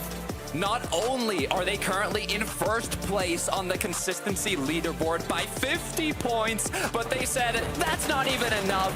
We're securing a victory royale on top of that and claiming their golden ticket to the grand finals. But not only that, what a performance from Chicho as well. One of the other most consistent trios making it to this end game, but the ones that took home that golden ticket is gonna be Cringe, Cade, and Mappy. Respect the attempt, though, from Tahi's team to try and overtake the high ground with those TPs in the last moment, but it's just not going to be enough. Instead, let's hear from what the desk has to say about the breakdown of Lobby 4. Thank you very much, guys. What an epic finale to game number 4, and an epic fail by Miniminer, who said, these guys, they're so consistent, but they're not going to win a victory royale. What did you make of that game, Miniminer? Yeah, I mean, I was wrong, I guess. They've been very consistent today, which is exactly what we expected from this trio. We talked about it so often. I mentioned it before that game right there. They actually went for height in that first game, remember? They built up all the way up on that hill. They tried their best to hold it, but they couldn't. This game, a much different approach, Levin. They played on the low ground layers. They actually sprayed out Pixovsky, and his trio really, really won. I really like that height take. We were both saying back there how good that was, and they're just able to ride it out from there on out because of those zones. And the key to the height take there's the timing, right? You look to the zone was pulling up the hill. If Pixoxy had held it going up that hill, no one else would have been able to take it. It would have just been, they can play out the game from there. But the timing of it, just before it starts pulling up, they chop them out, they take it for themselves. And then obviously again, in the later zones, when someone else tries to take it, they're ready, they fight. They've been hitting so many shots today, and the player quality has just been top notch from them. Then it's up to just dropping down, finishing out the game, closing things out. It's been a great display from these guys. Honestly, a bit sad. I wanted to get another game of these guys, right? They've been providing the entertainment all day long, but they were bound to get a win with how they've been playing eventually. Yeah, we were saying literally in the post-game of game number 3 that this is a trio. They've been making some mistakes, but they can make those micro adjustments to come back stronger and cleaner, and that's exactly what they did. And we will hopefully be coming back stronger and maybe a little bit cleaner after this short break.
Hello and welcome back to FNCS. We just have one more game of Group 1 this major, but it's definitely going to be a banger because the lobby has been left wide open. We've already sent 4 trios all the way to the grand finals later this month.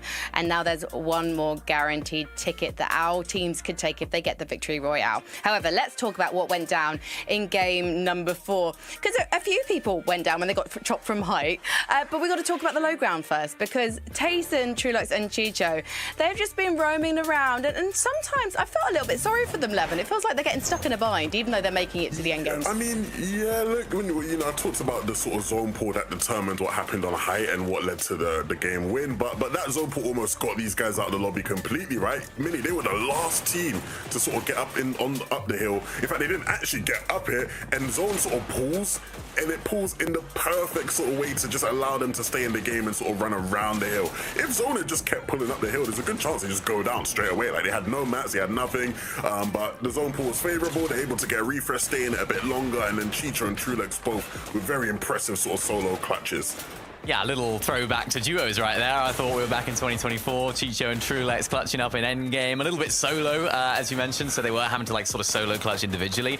Didn't quite work out there in the end. Chicho was kind of holding his own at the end. I thought maybe there's a possible chance that he could do it with this Siphon, but no, of course wasn't to be. But yeah, I noticed the same thing. When that zone, I think it was the 11th or 12th zone that ended up pulling. I think it was the 12th, pulled actually so favorably for them that they didn't have to go over that hill and expend the materials that they didn't have. So really nicely played from those guys. I think they're a shoe-in now to qualify for the grand finals in that top 5 consistency, which is nice, but of course there's still one more game to go, so I want to see these guys continue to make that end game, not fall off here at the end, just continue what they're doing.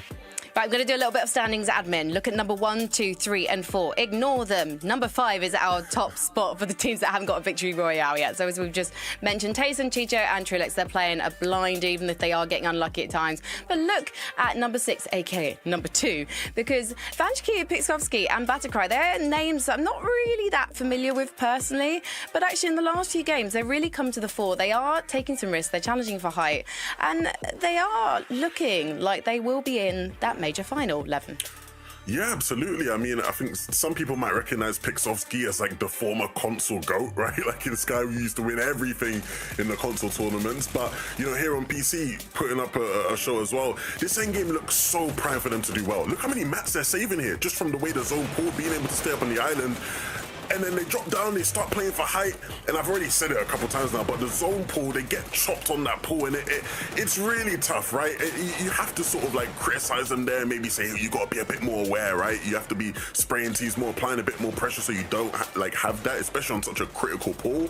But even then, Pixovsky able to use that Invis coin medallion just to be able to, you know, sneak out some extra points out of that game. Yeah, I think if this team were sort of a little bit lower down and they needed a Victory Royale to actually qualify to the finals, I would be like, this is a massive throw. They definitely could have played that high ground a lot better. But because they were in that sort of position where they only needed a decent game, it actually worked out quite well for them, right? They made it further on into the game. They still managed to get themselves down onto the low ground without going down to fall damage, which is key. We saw a lot of players and teams doing that earlier on. They had those TPs placed, which is nice. And they just played that end game out really nicely. Getting onto height was the key thing. So I think for this team, I think they'll be qualifying through consistency.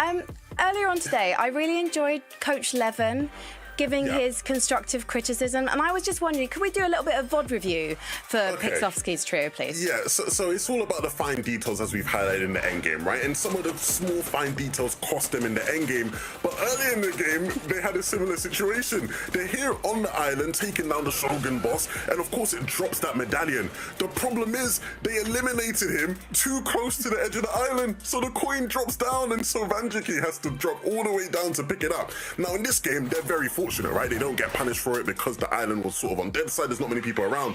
But in another game, if that had happened and like zone and the island's on congested side, 100% the lobby does not let them get that medallion for free, right? And it just loses them the game. If you're taking down the boss on the island, don't take it out when he's right on the edge. You time it so that his HP and you're taking him down when he's not right there, because if it does, you could lose your game because of it. All right, everyone watching right now, write it down, make it a copy paste in chat, whatever you have to do, just to remember, don't fight the boss when he's on the edge of the island. Mini Miner, now you did make some big predictions before we went into today's competition, so have you got a prediction for who's going to take the final Victory Royale of the day? I think it's going to be Tayson. I mean, it's looking so likely that they'll just cruise through by consistency. I think they'll just do it for just to make my prediction wrong in the fact that I thought that they would be our best consistency team. I mean, they're playing well. They've got a lot of favorable zones this time as well in this session. It seems like a lot of the zones are pulling towards the south. I think the most north zone we had was in game 1 by the bridge. But it seems like they're having a lot of success right now. So let's see if they can keep it going. Let's see as we head over to our casters for game number 5. So Takata and the best Techo, take it away. Thanks so much, Frankie, Levin, and Mini Miner. But we are down to our final lobby of the first group stage here at Takata. And for a lot of these teams, better late than never as far as that Victor Royale is concerned. Yeah, this is where you gotta lock in, Taco. The cutoff right now is 128 points, which, you know, is gonna be very difficult for the trios that are kind of on the lower end of that leaderboard. But on the contrary, the ones that are very close to that, you know, can have to decide how they want to play this out. And we don't have to wait long. The engine started. Let's get into this last match of Group 1.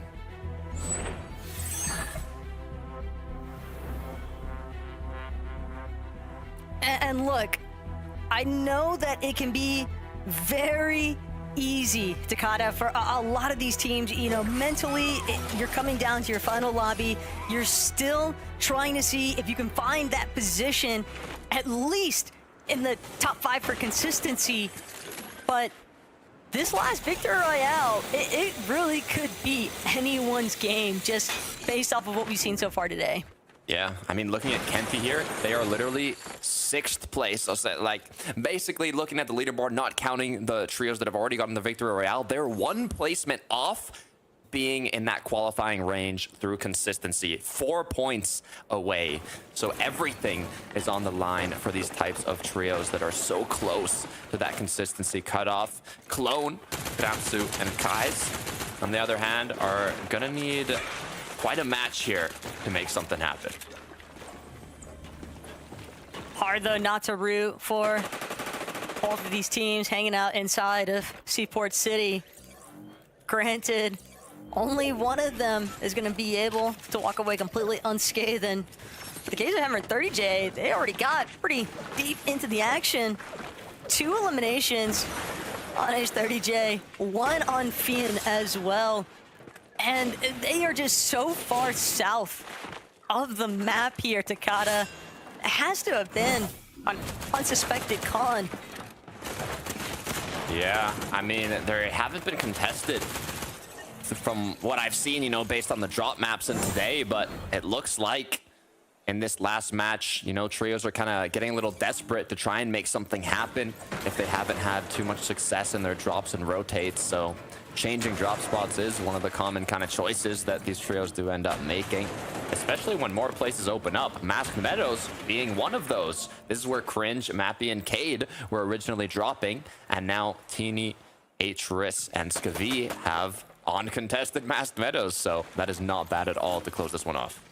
It looked like they weren't the only ones that had the idea, though, to try and make their way towards Masked Meadows. Could be some trouble brewing on the horizon. Fenix Suns and Nasix, though, they've already got 1 trio elimination, but they don't even have a chance to look for an opportunity for heals. Tahi closing the gap just too quickly, and Brio gonna ensure that that first elimination gets confirmed. TP for the time being, gonna keep Enix's teammates safe, but Tahi is running Nasix down. Yeah, I wasn't sure if the chase would happen, but it's definitely going down as Nasix is gonna get knocked. Just 1 player left now in the trio. Where are they hiding? What are they gonna do? It's not a position that you want to put yourself into. The problem now, though, for Panda's team is that Rio, he was so happy to try and chase down Tahi, and instead chased him all the way into the clutches of another team entirely. UX trio hoping to see if they can maybe scavenge some leftovers from the action that was taking place, and the fact that they were able to collect 1 elimination, that gives them the heads up that there could be more for them to grab. And in the meantime, we got Pixie here inside of a tree on a branch from that Typhoon Blade. Little sneaky play as he's gonna not do that for too long. Now probably recuperate the shield that has already been lost. as Raban is going to be full pushing in, and quickly enough, Axe Force connecting that pump shotgun shot to take Pixie down. Duckling, last seen inside of that Surge base, but abandoned immediately once they saw their teammate get eliminated here. Is F9 and Axe Force doing a pretty decent job at staking out turf claims on the mountain range, spanning away from brutal boxcars. A lot of these teams, though, Takata, if they can't find those early eliminations, as far as Surge damage is concerned, we have caught glimpses of Pixie, Vanya, and Marius struggling a little bit with their Surge today. Yeah, I'm concerned for this trio, honestly. 23rd place, 60 points on the board. Like I mentioned earlier, they're going to need 128 points to qualify through consistency, more than doubling their points. So they're going to be looking for the Victory Royale, but if any trio in the lobby is going to get that Victory Royale here, I would put my odds in their favor. They had so many eliminations in the last game, but it just went wrong on their rotation. So hopefully this time around they can kind of make something happen. Just so far away from the rest of the lobby, it seems like. Have to check back in to see how it works out for them. Finn, though, above Fishy, but that's a beefy pump shot that Finn just ate, losing shields entirely. It's gonna force him to fall back a little bit here, and Topco will waste no time with taking over the high ground at this Shogun Solitude position. Yep, shots being kind of traded back and forth, shields being used, but no full-on push yet from either trio. Ooh, we gotta be careful over peeking a little bit. Basically, I believe they just kind of want to, you know, do a bit of damage, get some of that early surge, but nothing that's too risky. I mean, the pressure is on in this last match. It's not like previous season, you know, what used to be called semifinals, where if you didn't do well in Group 1, you'd go down to Group 2. But now, in these group stages of this year, your only chance is this group set lobby, and then all you have left is the last chance qualifier if you're unable to make it here. But it's way more difficult than you would imagine, as Ziandi now is potentially going to sneak up on one of these trios. This could be a menacing setup as well. Ju and Shark have left Ziandi to be the primary member from their trio to kind of put some pressure onto these teams inside of Shogun Solitude, but they're also positioned in a way where anyone that tries to escape is going to run directly into Shark and Ju, so they've got a really strong cut-off section. Topco trying to just get Mats instead, eats a pump straight to the dome. Ziandi finding such a quick elimination there as well. It just puts his team in an excellent position to continue to capitalize on finding even more Noxer eliminations inside of Shoguns.